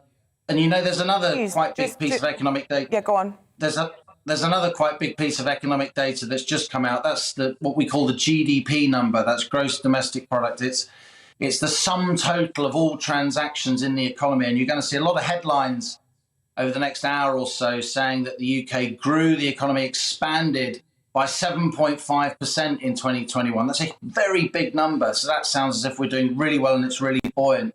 That's a bounce back from obviously 2020, much of which we spent in lockdown. But there's a little bit of grit in the oyster because the numbers show, Isabel, that in December, when those Omicron restrictions came back in, the economy did actually contract. I mean, the big picture here is that if, fingers and toes crossed, we really are through this pandemic, if these restrictions don't come back or don't get worse, we can go on about our economic business. I do think the economy is going to do reasonably well this year, but it's a shame that just at the end of last year, the economy did shrink just a little bit because of those pre-Christmas anti-COVID restrictions. OK, Liam, appreciate that roundup. Got to leave it there. Thank you. We go from the business roundup to the sports roundup. Paul Coit now joins us in the studio. Big scandal surrounding this 15-year-old Russian figure skater. Kamila Valieva, as you say, 15 years old, skating for the Russian Olympic Committee. The reason, obviously, Russia are banned anyway because of drugs. Now, Russian Olympic Committee, she's skating for. She was the first female skater to land the quadruple. I mean, this is an incredible skater, but now tested positive for something called trimetazidine, prevention of angina attacks. Most women usually apparently get it over the age of 55. She's 15 years old, right? Which is interesting, but it does help physical efficiency, as I was looking it up. So anyway, it would be kept very quiet. Something was up, but nobody knew what. Someone had tested positive. Nobody knew exactly who. This was on Tuesday. Yeah. And the medal ceremony, which was supposed to be then, was then postponed. Still nobody knows, but because she was a minor, the name wasn't actually mentioned because she's only 15. Now the name's come out. She's the she's the favourite to win the women's singles on Monday. The Russian Doping Association, they've come through and said, oh, no, we're happy to drop our ban because she automatically gets a ban for testing positive. So surprise, surprise, they're saying, oh, no, we're fine with that. It's now going to arbitration. So that's all got to be decided within the next couple of days. Yeah, do you know what? I really actually feel quite strongly on stories like this when a minor is involved because a 15-year-old, she's not responsible for taking those drugs. 100%. Whoever she's been trained by or her parents have let her get in this position. Yeah. And I think they are the ones that should be penalised. Absolutely. And you know, actually, it's a tragedy that she hasn't been. Well, I actually think it's awful. Yeah, it is awful, and I agree with you 100%. It's just one of those things that we've seen so many times. That and you know, if we go back years and years and years, some of the systematic doping that's been going on in some of these countries. It's an awful story. You feel sorry for her, but something's got to be done because you can't be seen to succeed. Let's just get a quick roundup of a few other things. Another bad result for Leicester last night. Liverpool cut City's lead at the top of the table to 9 points. Then a 10-man Arsenal defeat Wolves 1-0 away. Now, this really is an interesting one. Now, this is something I've never seen. I don't know whether you have, and I don't know whether you've seen it, Isabel, either. Probably not. 2 yellow cards in the space of 5 seconds. 5 seconds? 5 seconds. Why? Well, Gabriel Martinelli, what had happened, he'd gone up to, it was Daniel Podence, who was taking a throw in. He goes off, shoves him, but then the throw is taken. And then Martinelli goes over and makes a foul straight after that. So the referee doesn't actually have time to give the yellow card. So by the time he blows up for the second foul, he goes, boom, yellow card. Oh, yeah, by the way, there's another one for 5 seconds earlier. Off you go. And, of course, they're thinking, well you can't do it. But it didn't hold them back anyway. It certainly didn't, no. Weekend fixtures. We've got a full programme over the weekend, the Premier League, and then Six Nations round 2. Round 2, Ireland, who are looking particularly good. Looking very good. Sorry, of course. In fact, looking probably the best side. Yeah, what's happened to Wales? Who have played? Well, France. They've got to play France. So this is going to be a huge. This would have been good to end the Six Nations with. So they're away in Paris. Wales against Scotland. Wales, lots of injuries. They haven't looked so good. Scotland, of course, beat England. England play away in Italy on Sunday. I think they've won 28 out of the last 28 times they've played in Italy. So. Then on Sunday, it's the Super Bowl. Cincinnati Bengals play Los Angeles Rams.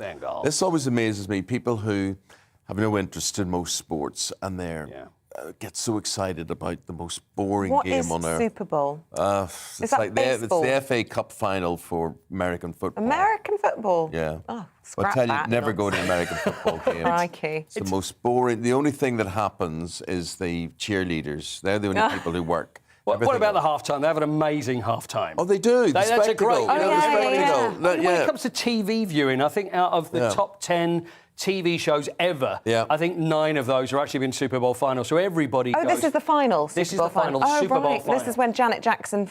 Fell out of her dress. That was it many years ago. So Cincinnati Bengals. They've never won it. LA Rams, but I got to tell you, with you, I try.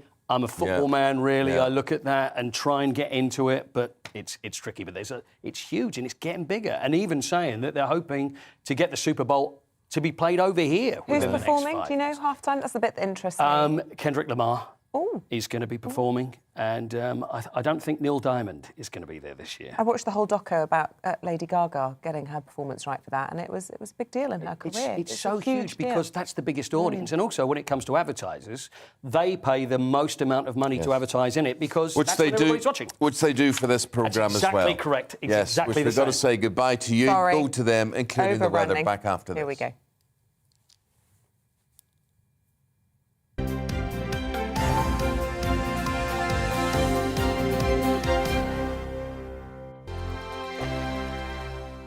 GB News is the UK's home of discussion and debate from all perspectives. To stay up to date on the latest stories, make sure that you subscribe to the GB News channel right here on YouTube. You can watch us live 24/7 across the whole world. You can also check out exclusive content and catch up on previous episodes of your favourite shows. Every day, we ask the questions that you'd ask, so why not add your voice to the conversation in the comments section? Don't forget to subscribe. We are GB News, Britain's news channel. Every night at 11 on GB News, we bring you the next day's stories the day before. It's basically like time travel. If it's a big story, we'll cover it, guaranteed. But we'll also have some fun along the way.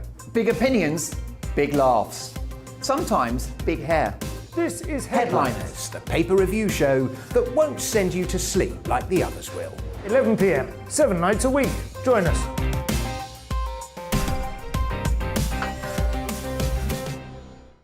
Hello there, I'm Eamonn Holmes. And I'm Isabel Webster. And we hope you can join us for Breakfast with Eamonn and Isabel. You make me laugh out loud, belly laugh. Is that important first thing in the morning? Yeah, absolutely. And there's me trying to be deadly serious. News is a serious business. Yeah, I have to rein you in sometimes. Well, it doesn't stop us laughing at it. It doesn't stop us having an opinion on what's going on. Yeah. And it certainly will not stop us reflecting what you think. Weekdays from 6 to 9:30 on GB News.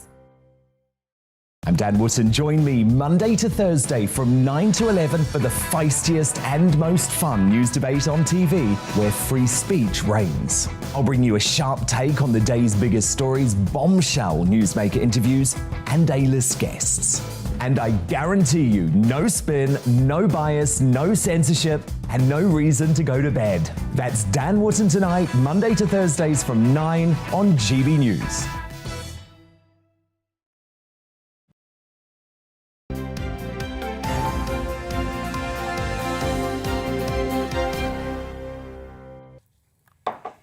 Today's front pages are all very similar. Begin with the Metro, same theme. Cressida ditched us, referring to Cressida Dick. The paper says Sadiq Khan, the London mayor, wasn't satisfied with her plans to rebuild confidence in her force. Here's The Guardian. They report the London mayor had lost confidence in her ability to lead amid toxic culture failings. Independent's front page covers the story in Moscow as Foreign Secretary Liz Truss was mocked after her meeting with their Russian equivalent, Sergei Lavrov, who said it was like talking to a deaf person. Fears are growing for the Queen after Prince Charles tested positive for COVID-19. That's the lead for The Express. Boris Johnson's planning a big investment buying as he seeks to prove that post-Brexit regulatory changes can boost the economy, the Financial Times. OK, it's time to go through the newspapers this morning. Joining us to do so. I'm not. It's You are just my husky morning. No, it's not. And now it's time to look inside those newspapers. I mean, people at home, they need stimulated at this time of the morning. They don't need bedtime stories. Off you put go, them to then. sleep. Go on then. After you. Here's Fraser Mines. Fraser's the deputy editor of Spiked, and Liz Kershaw, broadcaster, here to go through the papers. Fraser, we're going to start with you. In the Mail, page 4 of the Mail, poorer families face threat of having to ration at their electricity. Well, tell us the story. Yeah, this is the energy crisis. Yeah, so this is the energy crisis, but it's also the brave new world of smart meters and net zero. Now, the idea behind these smart meters was that they're supposed to save people money, they're supposed to save the planet by, reducing the demand for electricity. In reality, what that means is rationing. It's interesting that the Ofgem has a report that says that families could save a whole £9 per year if they essentially choose to use electricity at non-peak times. That means, in the evenings when you don't really need your electricity. No one wants to have a shower at 4 a.m. No one needs to be doing their laundry at 2 a.m, of course. There's a reason why... We have showers at 4 a.m. Well, we do, but we're very special people. But there's a reason why, electricity is more popular when people are awake. And so changing the market around that. It's interesting, they're pushing this as flexible, a flexible approach to energy, but actually it's the public who are being asked to be flexible and to have to plan their lives around, around electricity, rather than it should be there to serve us.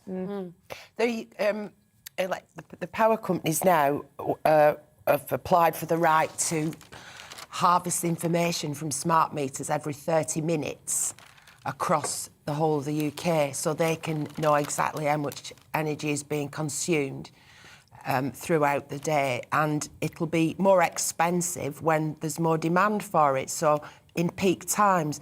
So my fear is that with electric cars being encouraged, obviously people will be plugging those in the evening to recharge them, and therefore there'll be a huge surge in demand for electricity at the very time when people are wanting to bath their kids, cook their dinner, have the lights on, have a bath. What it effectively means is that people who can afford electric cars will be putting pressure on people who just want to have the simple basics of life in their own homes. We're not going to win from this, are we, the consumer? Well, there's so many aspects to this, Liz. Yeah. We hear just at the height of the energy crisis, where do we begin with this? The only company to frack for shale gas in Britain was ordered to permanently plug and abandon its wells. So it's all over. Fill them with fracking. concrete, irreversible, plug the holes, And people, like the lady you had on yesterday, Sue, YouView her in Nantwich, she was wondering why we're not making our energy secure, affordable. I don't understand this policy. It's just some sort of... This could combat the cost of living crisis, really, and it's not happening. I mean, we're doing two policies at the same time which seem to contradict each other. One is that we're increasing our reliance on electricity through electric cars and electric heat pumps, and, that might in and of itself be okay. But then at the same time, we're switching our electricity generation sources to sources that are not reliable, things like wind and solar, things that depend on, the state of the weather. And, our ancestors used to use wind power and they gave up for good reason. That's how people used to get across the ocean, because you have to rely on the weather. And really, the great thing about 21st century technology should be that it's there on demand.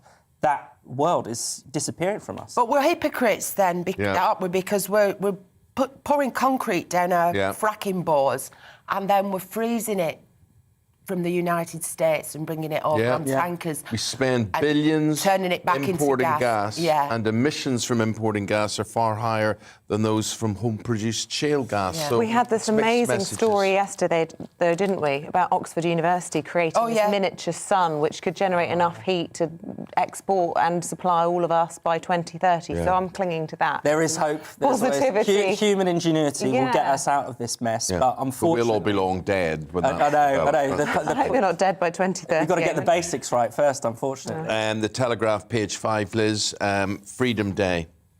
Yeah, so what the government said was, we'll remove all legislation related to restrictions and precautions, masks, passports, the rest of it, and then people will be able to use their own common sense, make their own decisions, use their own discretion, which is great. I'll go for that, and if you choose to wear a mask still, that's kind of up to you. But it's saying that companies are actually now imposing the restrictions rather than central government. So, for instance, it's quite difficult, isn't it? Because this morning a cab came for me, thanks guys, and then I realised that I didn't have a mask on me, and it's compulsory to wear a mask. I had to run back and get a mask, and I know this weekend I'm going to a gig, and although you're no longer required to have a COVID passport, the venues stipulate that. So somebody could turn up quite innocently without that, and I've seen tweets from people who've missed out on getting in to see bands because they've not been sure what the requirements are. And then, of course, if you drive from Lancaster to Glasgow, when you cross the border, you'll have a different set of requirements. So it's quite difficult. Yeah, and it is interesting because obviously the rules in England are going to change on the 24th, aren't they? So some of them change today. But as you say, going across into Scotland, and they're saying some of those restrictions could be in place till at least September. So that's going to be an ongoing. But didn't it feel? We were in a room last night, a ballroom with 1,200 people in there last night, very packed together.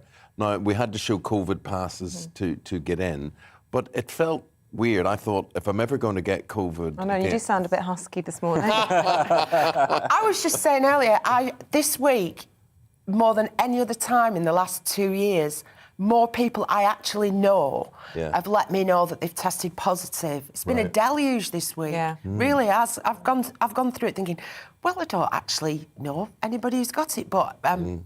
2 people in my family, not in my household, but in my family, have got it. And it's, but they're not ill with it. That's the thing. Right, but they've got it. Yeah. Fraser, you're in the Telegraph. This is page 15 here. And a story very popular amongst our viewers is the Canadian, the Ottawa Freedom Convoy. And there was an attempt to do this in Paris. What's happened? So there are now copycat protests all around the world, Paris being one example. There's some in Auckland, and the French authorities are kind of quite early on trying to crack down with very large fines for anyone who takes part in these protests. I think one of the most fascinating thing about the Freedom Convoy is not necessarily just the protest itself, which has been going on for weeks and is causing real disruption in Canada and even to the US to a certain extent now. Has been the reaction. I mean, it's the same reaction we get to every kind of populist revolt. So, not only are the Canadian truckers accused of being anti-vaxxers, even though they mostly are just against mandatory vaccination, they're also, for no apparent reason, accused of being racist, misogynistic, transphobic. I read a BBC article about the truckers, and out of nowhere, I'm hearing an account of how trans people are afraid of them. And you're like, where does this come from? So there's a kind of... There's almost like a kind of playbook. Every time working class people assert themselves these days, they don't even have to open their mouths. The assumption is, well, it must be racism. It must be some kind of bigotry. They must be offending against some kind of protected group, when the evidence for that is just not there. As is the convoy in Paris. It's not going to be there. So police have warned those taking part. They risk a 2-year prison sentence, a driving ban, and a €4,500 fine. Liberté, égalité,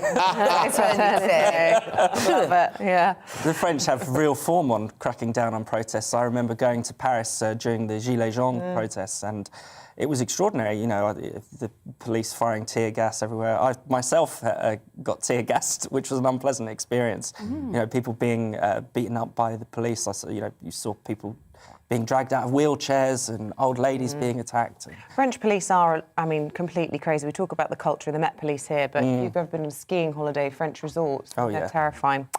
Anyway, guys, we've got to leave it there. Yeah, we're going to leave it there because we're going to the market now. We're going to Bury. Oh, Bury Market. Do you know Bury Market? Oh, we used to go on the bus, me and my grandma, on a Wednesday. Yeah. And she'd say, let's get that transatlantic express. It was Lancashire. Anyway, we get there. First stop, the black pudding stall. Oh, lovely. She'd get a black pudding in a greaseproof paper, tip it up, get the juice. Lovely. Yeah, real memories. Do you ever have white pudding? Yeah, but in Scotland. Yeah. We have it too. It's very nice. All right. No, I have a lot of black pudding. Yeah, I like a bit of black pudding. When you say the juice from the black pudding, what you mean is the blood?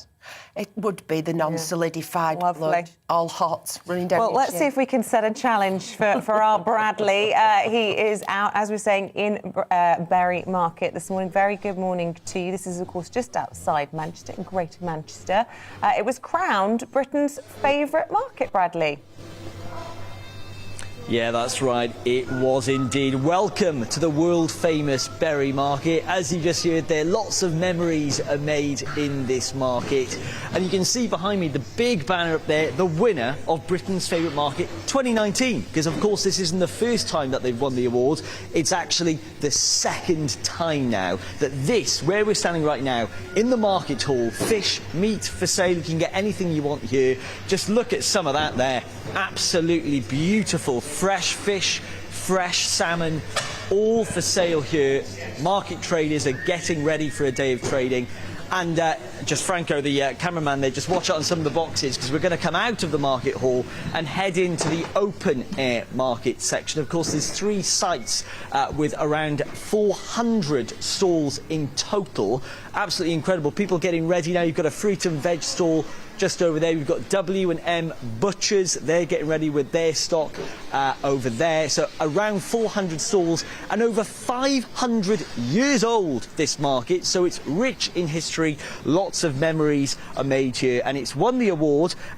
It happens every year, in fact. And what happens is many people get shortlisted with mystery shoppers turning up, and Bury Market has won it once again. I want to come Harry Muffin and speak to Joanne, who's primed and ready for this time in the morning. Thanks for joining us on GB News. Fantastic display, may I add, of pork pies, cakes. You've got Eccles cakes, scones and muffins. For those that might not know what a muffin is, first of all, Joanne, just explain the difference. So it is a muffin.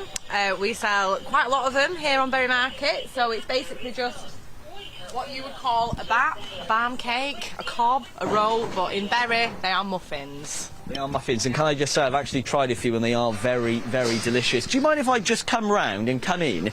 Because I want to just chat to you a bit more about Bury. Congratulations on winning the award as a stall holder. I mean, how long have you been here? I've been here, it's my mum and dad's, but I've been here for 27 years. I know. 27 years. It's very shocking. Wow. But you keep coming back, you keep selling your products here. What's so special about this market then? Well, for us, every morning we get up, we sell fresh stuff. We have our regular customers every week. We have people coming from all over the UK, all over the world. Someone came from Japan last week for some Wimbury pies. Seriously. You can get everything you want, and it's a really good price for everything, and you're getting quality. Yeah, well, as you say, it is a tourist attraction, this market. Millions of people come here every year, don't they? Yeah. Just tell me, though, what are your best sellers? What are people buying? Can we come and have a look? So, if you come in here... Oh, what have we got? City Greens of Haslingden. That's those meat pies. Wimbury pies, which are bilberries in some areas of the UK, but, yeah, Bilberry, Wimbury pies, they're a big seller. And then obviously this delicious diamond here, the Manchester tart. Look at that, the Manchester tart, Yeah. of course. How could we forget? No. An absolute staple. Favourite of Boris Johnson's as well. Is it? Seriously, he came here and got a Manchester tart. Well, look, enough of that. Let me take that. And I'm going to take this back with me. You're making us hungry, Bradley. Always do this to us. Ready for one of those in the studio. Just look at that. You can't beat a Manchester tart, can you? And we're going to set you that challenge then. See if you can find yourself a black pudding and drink those. No. You know I like a challenge. Challenge accepted. Oh, OK. There Bradley, you go. we say goodbye to you and Berry with the time at 10 to 8. We go to Warwickshire, Leamington Spa, because it's time for On Your Doorstep. So let's catch up with Balvinder Sidhu, see where she is this hour. Bal, what are you up to in Leamington Spa? Good morning, the sun is shining. Welcome to Leamington Spa. I have come to what I would consider quite an affluent part of the town. There are some beautiful houses here, and I am here hoping to speak to some people about the big stories of the day. And of course, Leamington Spa. What is it about Leamington Spa that they love? So I'm going to knock on this door.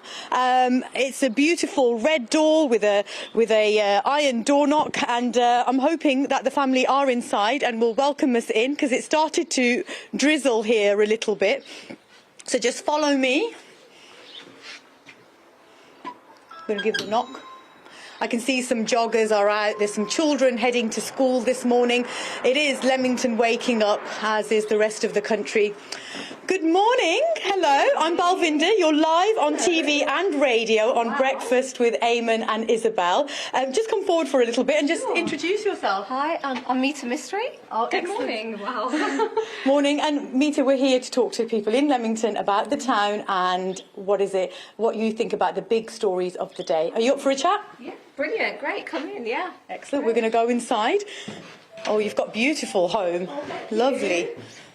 Got a nice big hallway. Just follow me through. Are we heading into the... I'll take you into the kitchen. We're just heading into the kitchen. Oh, wow. Oh, we've got... Hello. Good morning. Good morning. My name's Val from GBNews. What's your name? James. And James, you are Mita's... Husband. Excellent. Lovely to meet you, James. Look, thank you so much for letting us in. Oh, guys, look at this. It's a lovely spread. I know, Isabel, you've already said that you're feeling a bit hungry, but this isn't going to help, is it? So, look, good morning, Mita. Thank you so much for letting us in. Have you lived in Leamington for a long time? About 18 years, yeah. 18 years we've been here, so since my daughter was born. So, yeah, we really love it here. And what do you do? So I'm a therapist. I'm a mindfulness-based cognitive therapist. I do a bit of newspaper columnist writing as well, so yeah. Excellent, excellent. That's really interesting. So what is it about Leamington that you like? Is it a nice place to live? It looks like a nice place to live. It's lovely, really nice. Loads of parks, friendly people, loads of nice shops and cafes. So yeah, we really love it here, yeah. Excellent. And just tell me, so we're here to talk about some of the big stories of the day. One of the stories is that COVID restrictions will potentially all be lifted in less than 2 weeks' time, based on the data. What do you think about that? Which it basically essentially means that we will no longer have to self-isolate if we test positive. Yeah, I mean, slightly mixed feelings. I think it's a good thing that we're able to sort of live our lives again. You know, we've all been so restricted for so long, so it'd be nice to have some normality. But obviously, it's a worry for those that are, I suppose, clinically vulnerable, those that feel unsafe. So you sort of worry for people like that as well, and obviously the people that are not vaccinated. So do you have children? Yeah, a daughter and a son. Are they school age?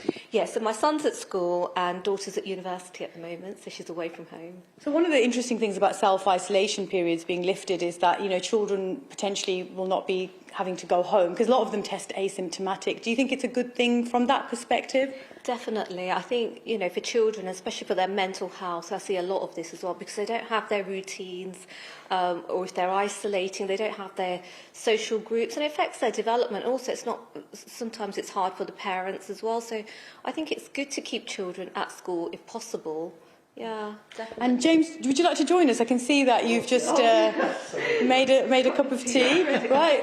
And James, what do you think about, you know, all COVID restrictions being lifted? I think I'd like to just understand a bit more about the science. So it's been announced, but we don't really understand the rationale behind it. So I think that would be useful. But obviously, everybody wants the restrictions to be lifted as quick as possible. Interesting that you say you're a therapist. Have you noticed an increase in your services before the pandemic and post-pandemic? Yeah, most definitely. I mean, people are really struggling. And I also work with domestic abuse survivors, so we know that domestic abuse sort of went up, or calls to domestic abuse went up. So yeah, people are really struggling because people have lost jobs, lost loved ones, they've not been able to see them off, correctly. So it's been a really difficult time for many people, and even those who are seemingly quite resilient or strong, even they've been affected by all this unpredictability. So everybody is affected in some way, shape or form. Yeah, it's really quite sad, actually. Well, thank you so much. Really appreciate your time, guys, because I know you've got to drop someone off at school, haven't you? Thank you so much. Eamonn and Isabel, it's back to you guys. We will be in the town in the next sort of half an hour to an hour, so hope to see you then.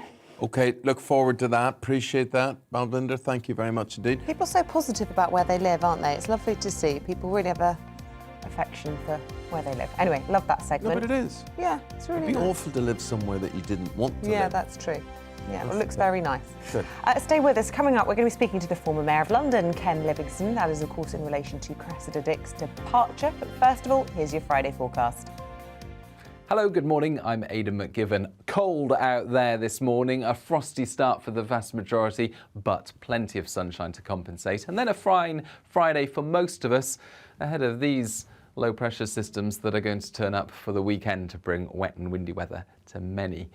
But on Friday, a ridge of high pressure. For the rest of today, bringing plenty of sunny skies first thing. The winds through the night have been brisk for the North Sea coast, but they are now easing. A bit more cloud starts to float in to western parts, and 1 or 2 showers always possible, mainly for northwest England, southwest Scotland, falling as snow over the hills, also for the far north and northwest of Scotland. But elsewhere, for the vast majority, it's a fine, bright day, staying dry until after dark. Just a bit more cloud there. Towards western areas, we keep the sunshine in the east, temperatures topping out at 7 to 9 Celsius. Northern Ireland, western Scotland, and then, well, the rest of Scotland as well as northern England sees wet and windy weather turn up by midnight.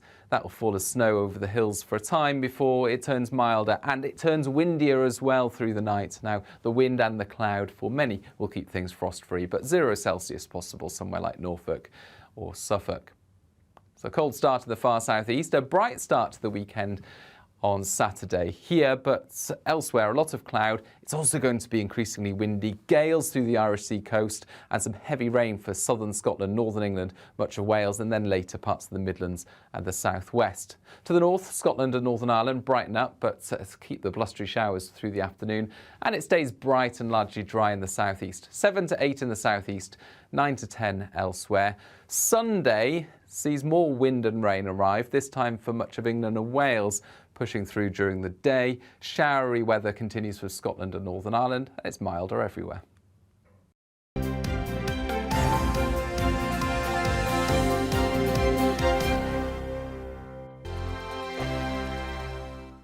GB News is the UK's home of discussion and debate. From all perspectives. To stay up to date on the latest stories, make sure that you subscribe to the GB News channel right here on YouTube. You can watch us live 24/7 across the whole world. You can also check out exclusive content and catch up on previous episodes of your favourite shows. Every day, we ask the questions that you'd ask, so why not add your voice to the conversation in the comments section? Don't forget to subscribe. We are GB News, Britain's news channel. Every night at 11 on GB News, we bring you the next day's stories the day before.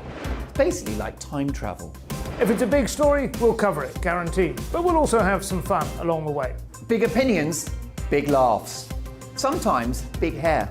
This is Headliners, the paper review show that won't send you to sleep like the others will. 11 p.m, 7 nights a week. Join us.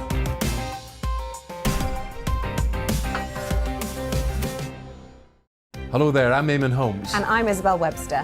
And we hope you can join us for Breakfast with Eamonn and Isabel. You make me laugh out loud, belly laugh. Is that important first thing in the morning? Yeah, absolutely. And there's me trying to be deadly serious. News is a serious business. Yeah, I have to rein you in sometimes. Well, it doesn't stop us laughing at it. It doesn't stop us having an opinion on what's going on. Yeah. And it certainly will not stop us reflecting what you think. Weekdays from 6 to 9:30 on GB News. I'm Dan Wootton. Join me Monday to Thursday from 9 to 11 for the feistiest and most fun news debate on TV, where free speech reigns. I'll bring you a sharp take on the day's biggest stories, bombshell newsmaker interviews, and A-list guests. And I guarantee you, no spin, no bias, no censorship, and no reason to go to bed. That's Dan Wootton tonight, Monday to Thursdays from 9 on GB News.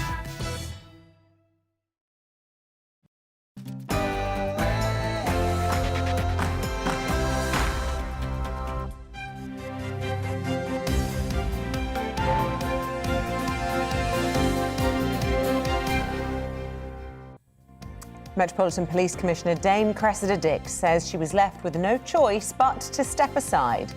You're tuned in to breakfast here in GB News. The time is 1 minute past 8. It is Friday, the 11th of February, with you right through till 9:30. Here's what's making the headlines this morning. It is quite clear that the Mayor no longer has sufficient confidence in my leadership of the Metropolitan Police Service. The head of Britain's biggest police force has faced a series of scandals during her time. We look at what happens next in our regular look at the papers. Also this morning, fears over the Queen's health as it emerges Prince Charles, who's tested positive for COVID, was with her just 2 days before. Buckingham Palace hasn't confirmed whether the Queen has tested positive.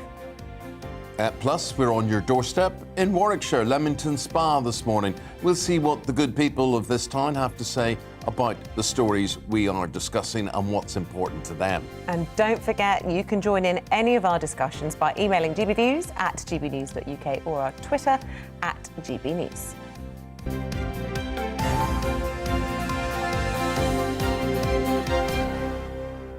Let's get into our lead story, and Metropolitan Police Commissioner Dame Cressida Dick is stepping down. This comes after a series of damaging controversies. Our Home and Security editor Mark White is live for us from Scotland Yard. Very good morning to you, Mark. Well, what a difference a day makes. The Commissioner starting defiant yesterday in quite a different tune by 7 o'clock in the evening. Yes, good morning, Isabel. Good morning, Eamonn. It's clear that the London Mayor Sadiq Khan is the one who kicked the legs from under the Metropolitan Police Commissioner. As you say, it looked as though she was going to continue in office despite the controversies. Just a few months ago, in fact, she was given another 2-year extension to her contract, but the London Mayor Sadiq Khan refusing to voice confidence in the Metropolitan Police Commissioner, which she said left her with no choice but to resign. I've been taking a look at the latest developments and her tenure in office.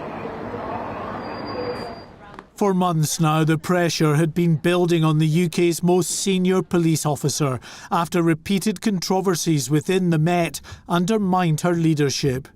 In the end, it was London Mayor Sadiq Khan who effectively wielded the axe, telling the Commissioner she was on notice after yet more revelations of appalling behaviour among some of her officers. When he refused to give her his full backing, Dame Cressida said she felt her position was no longer tenable. He has left me no choice but to step aside. I say this with deep sadness and regret. Undertaking this role, a Crown appointment, as a servant of the people of London and the United Kingdom, has been the greatest honour and privilege of my life. Much of the recent pressure on Cressida Dick followed the fallout from the abduction, rape and murder of Sarah Everard by one of the Met's own officers. As appalling as that was, it was compounded by the Met's handling of the subsequent vigil, which descended into scenes of violence. Move back! The murders of sisters Biba Henry and Nicole Smallman in a North London park brought further outrage after it was revealed 2 officers who should have been guarding the murder scene had taken selfies next to the sisters' bodies. The final straw came last week after the police watchdog published messages sent by officers that use sexist, racist and homophobic language. Last week, I made clear to the Metropolitan Police Commissioner the scale of the change I believe is urgently required to rebuild the trust and confidence of Londoners in the Met. I'm not satisfied with the Commissioner's response. It's clear that the only way to start to deliver the scale of the change required is to have new leadership right at the top of the Metropolitan Police. Cressida Dick has agreed to stay on while arrangements are made to find a successor. But one former senior officer said the post had now become a poison chalice. It does worry me that the way in which this commissioner has been treated by politicians, that perhaps some of the best people will question themselves as to whether they actually want to step into the line of fire. If you treat people badly, it's very difficult to replace them. The Met Commissioner's role has never been far from controversy, the most political of policing jobs, where issues managed are often of national significance. And straddling the demands of a Labour Mayor and Conservative Home Secretary only add to the complexities. Among rank-and-file police officers, there is widespread support for a commissioner who, unlike some of her predecessors, was largely seen as having their backs. But ultimately, it was the behaviour of some of those officers who brought an end to the career of Scotland Yard's first female commissioner. Mark White, GB News. OK, well, we leave Mark there. Thank you very much for that. And we bring in the former Mayor of London, Ken Livingstone, joins us in the studio. Very warm welcome to you. Look, you've previously said that Cressida Dick was one of the most talented officers that you had ever worked with. So are you surprised then at the level of criticism that she's been facing in recent weeks? Well, not really. If you actually look, people in public life have to put up with lies and smears. I mean, you look at all the things I've been accused of, not just being anti-Semitic, but corrupt, alcoholic, violent, tax dodging. And I thought she's been a very good commissioner. I'm appalled she's being driven out in this way. And I just wouldn't have done that if I was mayor. Right, OK, so whose hand is behind this? I mean, is it Sadiq Khan? Is it higher than that? Does it come from government? No. I suspect it's actually behind Boris. His government doesn't want her there because she was about to start investigating all the illegal parties at Downing Street. And that's quite interesting, because up until she announced the police were going to investigate this, there was no suggestion she was going to be pushed out. And I think that's what this is about. Boris knows if that police investigation reveals the truth about all those parties, he'll most likely be forced out of office. But it doesn't stop the investigation. I mean, the investigation continues. Yeah, but under her, it would have been a really fair and detailed one. We're not going to know who's managing this now for a bit. I mean, it's ridiculous. They clearly haven't got an obvious immediate successor. OK, so look, just explain to us how all of this works, because it was Sadiq Khan who came out and said that he didn't have confidence in her plans to tackle many of the problems within the force. Priti Patel, we're told in the papers today, was shocked by this news, was blindsided by the resignation. And, of course, ceremonially, they also have to notify the palace. The Queen has to be told about this. So just explain, because obviously it's one of the intricacies of devolution, how the Metropolitan Police Commissioner is appointed. Can you just give us a little insight into I mean, when I was mayor, I had to sit down with the Home Secretary and we would agree who to appoint, but it was the Home Secretary's decision. I could influence that, but I couldn't do it myself. I think that's ridiculous. I mean, this should be something that's done by the Mayor, not the Home Secretary. OK. I mean, the Home Secretary doesn't appoint any other police commissioner around the country, just London. OK. The new commissioner, what will they need to do? What has got to be top of the list, or a number of things? What needs to be sorted? Well, the most important thing is to get more money to spend on the police. I mean, when I was elected mayor, we had 25,000 police. I got it up to 35,000. Crime came down. Then, of course, Boris gets in. It all gets cut back and cut back. The simple fact is, whether it's the police or the health service or education, we're not spending enough on our public services. I mean, we need. I mean, when I got those 35,000 police, I had police patrols on the street. That discourages crime. If you've got a copper coming around the corner, that's something, and that's the sort of world I grew up in. Yeah, now, I haven't seen a police officer on the street in ages. Do you have any idea what the figures are now? You said you were up to 35,000. Don't get. I mean, I've been out of office now since 2008, and oddly enough, I mean, the mayor doesn't give me access to their data. Oddly enough. Yeah, but interesting. You say that they need to get more, ploddies on the street, as it were. We know that we're facing a cost of living crisis, the year of the squeeze. We're also facing a national insurance hike in April. You genuinely suggesting that we need to be spending more on public services Absolutely. when ordinary people, will have to pick up the bill? No, I mean, the simple truth is Britain is the 5th or 6th richest nation in the world. We've got all the money if we want to tackle this, but you actually look what we've had under these last 12 years since the Tories came back to power is taxes on the rich have gone down. I mean, we haven't got the money we need. And literally, most of the billionaires in Britain pay virtually no tax. It's all money laundering and all of that. We need to have a fair system. And I think one of the reasons that the establishment was terrified that Jeremy Corbyn might become Prime Minister is they knew that with his Chancellor, Don McDonnell, they would have cut down on all that tax dodging and money laundering. I mean, we are the 5th or 6th richest nation in the world. We shouldn't have to be worrying about getting a bit more money. We have got vast amounts. Well, at the minute we have to worry about the largest police force in the country with nobody to lead it. What is the scale of the task that awaits whoever is incoming? Well, they've got to persuade the government and the mayor to put more money into policing, because until you get more police on the streets, crime isn't going to come down. OK. Ken Livingstone, former Mayor of London, thank you very much for your time. Thank you very much for coming in. Thank you. Let's bring you more news on this Friday.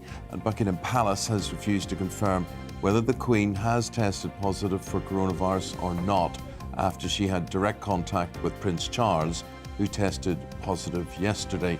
It's thought Her Majesty currently has no symptoms after spending time with the Prince of Wales on Tuesday. The Defence Secretary heads to Moscow today to meet his Russian counterpart. Ben Wallace is hoping to make clear that Russia invading Ukraine would be a lose-lose situation. It's after the Foreign Secretary Liz Truss met yesterday with her opposite number in Moscow. Meanwhile, the Foreign Secretary is turning her attentions to the Northern Ireland Protocol today. She says finding a solution to the deadlock over the post-Brexit trading arrangements is an absolute priority as she meets the European Commission Vice President later. Almost 1.5 billion fewer pints were sold in British pubs in 2021 than in 2019. That's according to the British Beer and Pub Association. It's down 38% from pre-pandemic levels as people shifted to wine and spirits during lockdown. Koala bears have been officially listed as endangered along much of Australia's east coast. Its population has fallen around 30% compared with 3 years ago, due to droughts, bushfires and land clearing.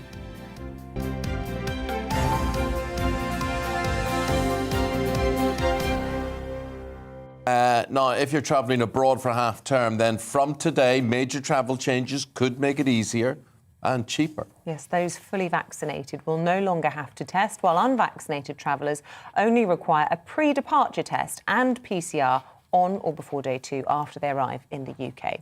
MP Robert Courts is the Parliamentary Under-Secretary of State for the Department of Transport. He joins us now. Minister, good news then today. Morning, and yes, this is good news. This has been a really difficult period for the travel sector and for everybody who relies on it. And of course, this is critically important for people who are looking to get away, families at half term, for example, but also for those whose businesses operate abroad or who need to look to get people coming to this country for work. And critically, of course, all those people, and there's thousands of them, who have friends and family abroad or want friends and family to visit them here. So it's been a very challenging time for all of those people, not least all of those working in the travel sector, and this is a big step forward today. What we're looking to do essentially is to take the trouble out of travel, to make clear to people that Britain is open for business, and to make sure that people have confidence that they can now fly or come by ship and get about in an interconnected world, in an interconnected country. And combined with Freedom Day Mark II, I suppose it draws a line in the sand, doesn't it? Hopefully the end of the pandemic era here in the UK. With that, then, I want to turn your attention to the big story of the day, of course, on the front pages of most of the papers, and that is the perhaps surprise resignation in terms of the timing of Cressida Dick yesterday. I just want to ask what reassurances you can give to our viewers and listeners that the investigation into parties at Downing Street will continue to be investigated in what are now difficult circumstances. Nobody at the helm. Yes, before I answer that, I hope, if I may, just pay tribute to the 40 years of public service that Dame Cressida Dick has given. She was, of course, the first woman to hold that role. She has made great strides in making the Met more diverse, in making it more representative of the people of London and the people, of course, that the Met serves. Equally, of course, there have been many challenges, and there's a lot of great public distress on some issues that have arisen on her watch. And it's right that we now look to the future and make sure we get the right person to head the Met going forward. But in answer to the question that you've raised, the police are, of course, operationally independent. They're very used to carrying out investigations like this. That will continue. That won't be something that's affected by this change at the top of the map. OK, thank you very much indeed, Minister. Appreciate that. Robert Courts is the Parliamentary Under-Secretary of State at the Department of Transport, and those changes coming into effect as from today. Thank you. With that, we will take a break. We've got the Teledoc spot, or it's called Telemedicine. It is Telemedicine. Dr. Amika will be here to answer your medical questions. But first of all, here's your Friday forecast. Hello, good morning. I'm Aidan McGivern. Cold out there this morning, a frosty start for the vast majority, but plenty of sunshine to compensate. And then a fine Friday for most of us ahead of these low pressure systems that are going to turn up for the weekend to bring wet and windy weather to many. But on Friday, a ridge of high pressure. For the rest of today, bringing plenty of sunny skies first thing. The winds through the night have been brisk for the North Sea coast, but they are now easing. A bit more cloud starts to float in to western parts, and one or two showers always possible, mainly for northwest England, southwest Scotland, falling as snow over the hills, also for the far north and northwest of Scotland. But elsewhere, for the vast majority, it's a fine, bright day, staying dry until after dark. Just a bit more cloud there. Towards western areas, we keep the sunshine in the east, temperatures topping out at 7 to 9 Celsius. Northern Ireland, western Scotland, and then, well, the rest of Scotland as well as northern England sees wet and windy weather turn up by midnight. That will fall as snow over the hills for a time before it turns milder, and it turns windier as well through the night. Now, the wind and the cloud for many will keep things frost-free, but 0 Celsius possible somewhere like Norfolk or Suffolk. So a cold start to the far southeast, a bright start to the weekend on Saturday here, but elsewhere a lot of cloud. It's also going to be increasingly windy, gales through the Irish Sea coast and some heavy rain for southern Scotland, northern England, much of Wales, and then later parts of the Midlands and the southwest. To the north, Scotland and Northern Ireland brighten up, but keep the blustery showers through the afternoon, and it stays bright and largely dry in the southeast. 7 to 8 in the southeast, 9 to 10 elsewhere. Sunday sees more wind and rain arrive, this time for much of England and Wales, pushing through during the day. Showery weather continues for Scotland and Northern Ireland. It's milder everywhere.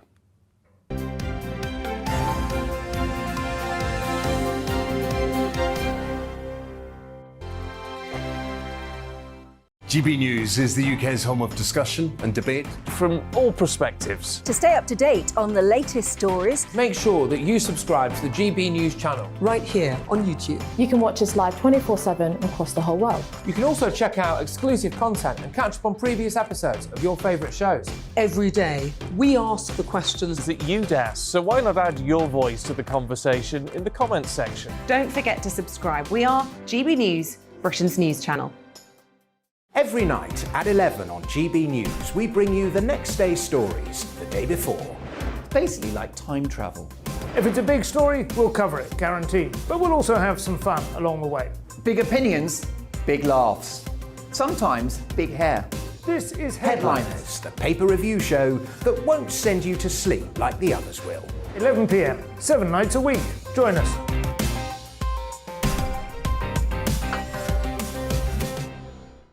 Hello there, I'm Eamonn Holmes. And I'm Isabel Webster. And we hope you can join us for Breakfast with Eamonn. and Isabel. You make me laugh out loud, belly laugh. Is that important first thing in the morning? Yeah, absolutely. And there's me trying to be deadly serious.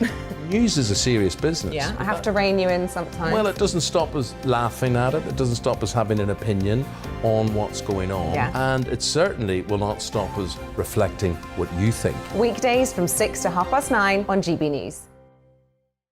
I'm Dan Wootton. Join me Monday to Thursday from 9 to 11 for the feistiest and most fun news debate on TV, where free speech reigns. I'll bring you a sharp take on the day's biggest stories, bombshell newsmaker interviews, and A-list guests.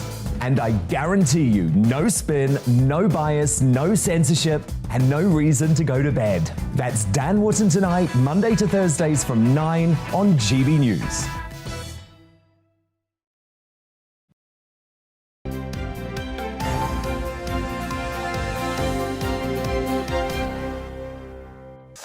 Time for our telemedicine slot on this Friday. So we'll take all your aches and pains and lots of things away, or you can bring them into the weekend. It's up to you.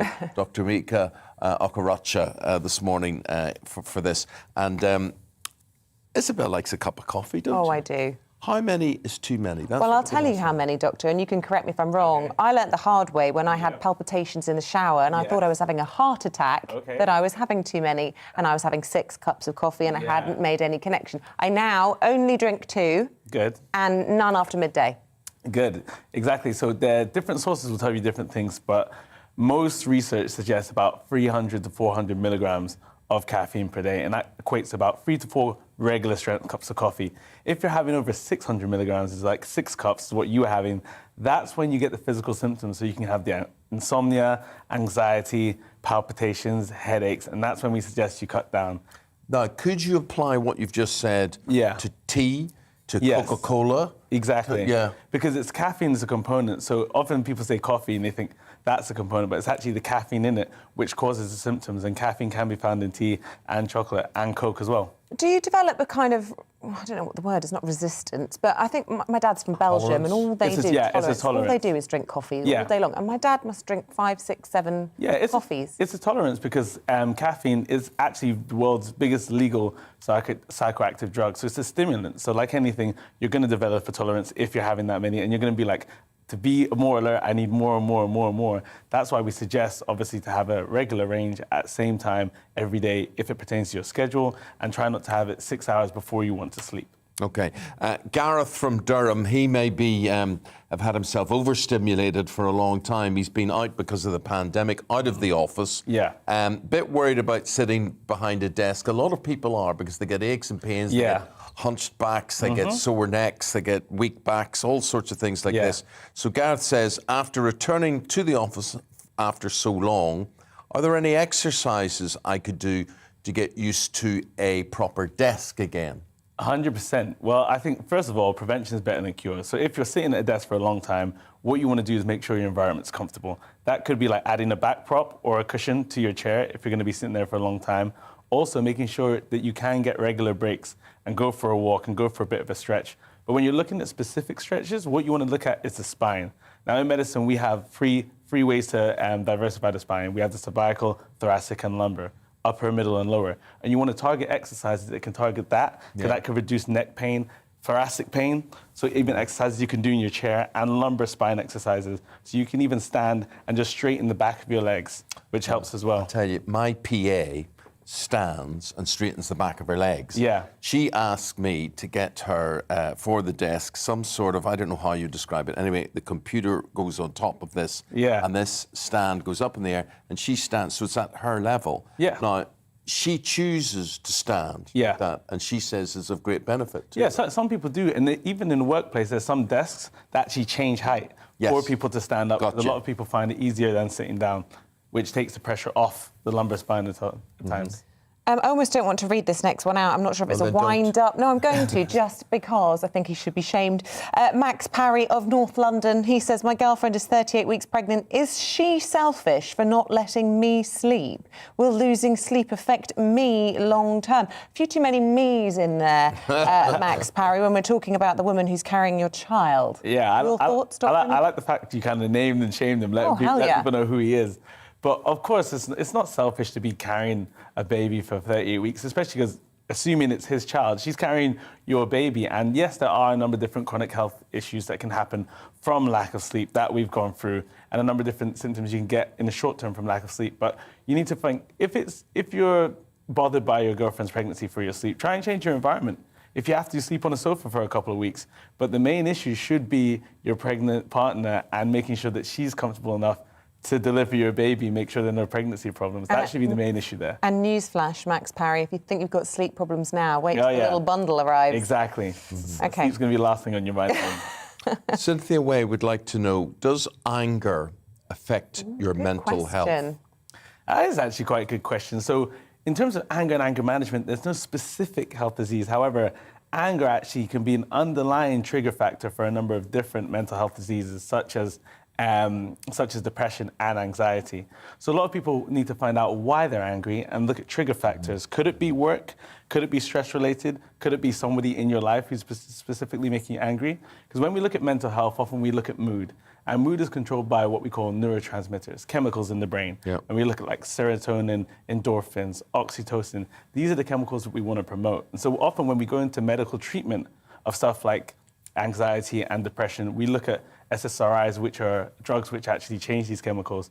So by fixing your anger, you can actually reduce your chance of developing another mental health disorder. But do you think sometimes anger can be good for you in that it's a vent, as long as it's a controlled anger and a justified anger? The anger itself isn't actually good for you because pent-up anger actually can have physical issues down the line, so such as headaches, increased blood pressure, which obviously increases you to a number of different diseases. You can even have gut disturbances from being too angry. It's the venting of anger. So maybe take up a sport, maybe even if it's boxing or something, or hitting a pad or something like that. A lot of people take up some sort of combat sport which they can vent their anger to, or even just talking to somebody and be like, your partner, I've had a terrible day at work. Can you imagine so-and-so did this? That even sometimes can just release you. So find ways you can release your anger, and that can reduce your chance of mental illness. On the subject of blood pressure, they call it the silent killer. Outside medication, what would you recommend as regarding reducing blood pressure? So the main things other than medication reducing blood pressure, conservative measures such as diet and exercise, very important. So reducing... Doctor, sorry for interrupting. If you already have blood pressure on the high end, is exercise a good idea? Yes, exercise is still a good idea. You can do mild exercise pertaining to what your ability is, because that's always going to reduce your blood pressure. I've seen patients in the community who have been able to reduce and eventually come off blood pressure medications because they've been able to maintain it just by themselves with conservative methods. So they've reduced the salt and fats in their diet, they've reduced the red meat in their diet, they've actually started exercising, and because of this, their GP can check, is their blood pressure being maintained well enough without their medication, and then slowly taper it down and end it. Are you asking for a friend there, Eamonn? Or... No, it does fascinate me because blood pressure affects so many people, and because it has no obvious effects, it is a killer as regards heart attacks, strokes, various things like that. And simple things that we're not aware of. For instance, if you were to eat potato crisps, which are heavily salted, they would immediately affect your blood pressure, wouldn't they? They can. There are loads of things which can affect your blood pressure in the short term, such as you even mentioned exercise. However, it's the chronic increase of blood pressure which we look at, and the chronic increase of cholesterol, because this is what's going to put you at risk of stuff like heart disease, kidney disease, diabetes, and these manifest into the symptoms that we see in the GP and A&E, and that's why they call it the silent killer, because you don't actually get the symptoms while you're eating the potato chips, while you're eating the heavy, salty foods, and while you're eating the big steaks. Of course. And someone like yourself, do you keep yourself fit? I try. You're looking dreadful. I try to. Dear God, I nearly broke my thumb here. His bicep. I mean, is that an implant? Stop. Is that for real? I try to practice what I preach, and I've always been like a big advocate for like exercise, and I have a lot of it coming out in my book and stuff. And I just feel for me, I have so many physical and mental benefits just from working out and exercising. And so I encourage everyone to do the same. How do you squeeze that in, though, when you're actually working A&E shifts and, you know, putting people back together after car crashes or whatever it is, stabbings, there you are, on your feet, high-pressure situation, and then you're taking yourself off to the gym? You know what? It's tough, but you have to prioritize it. Even if you, like I tell people, you don't need to climb that mountain. You don't need to run to the gym and lift 100 kilos of weights. Even if it's just a 20, 30-minute HIIT exercise when I get home, before I get to bed, where that even is beneficial. Sometimes I can't make it to the gym every day, and that's Skipping realistic. rope, that's yeah, key. I have a skip rope. Yeah. It's not. You make your goals realistic and easy for you. So depending on my shift pattern, I'll be like, okay, I can do this week, but I might not be able to do a heavy compound set this week or today. But what I can do is some crunches and some stretches after I finish my shift. I'll do the crunches, the stretches, and the heavy. I'll do the skipping. Sometimes I run up and down the stairs. Yeah, that makes me feel good. I've got a lot of stairs in my Any exercise is good exercise. Dr. Miko Okaracha, thank you very much indeed. Good talking to you, and that's today's Telemedicine. Yeah, stay with us. Lots more coming away. It's 29 minutes past 8. After the break, we might be on your doorstep, and we'll also be going through your newspapers. See you in a moment.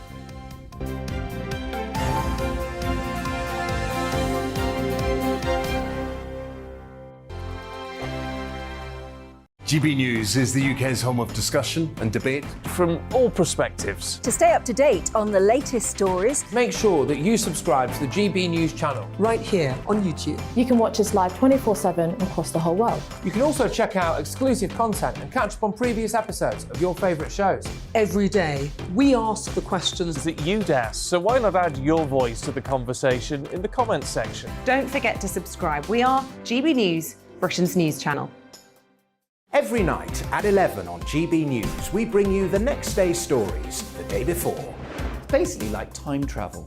If it's a big story, we'll cover it, guaranteed. But we'll also have some fun along the way. Big opinions, big laughs. Sometimes big hair. This is Headliners, the paper review show that won't send you to sleep like the others will. 11 p.m, 7 nights a week. Join us.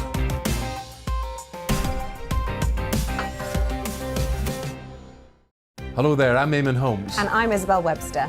And we hope you can join us for Breakfast with Eamonn. And Isabel. You make me laugh out loud, belly laugh. Is that important first thing in the morning? Yeah, absolutely. And there's me trying to be deadly serious. News is a serious business. Yeah, I have to rein you in sometimes. Well, it doesn't stop us laughing at it. It doesn't stop us having an opinion on what's going on. Yeah. And it certainly will not stop us reflecting what you think. Weekdays from 6 to 9:30 on GB News.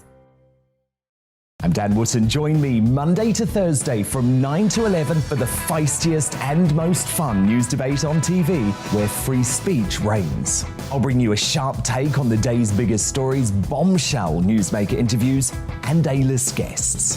And I guarantee you, no spin, no bias, no censorship, and no reason to go to bed. That's Dan Wootton tonight, Monday to Thursdays from 9 on GB News.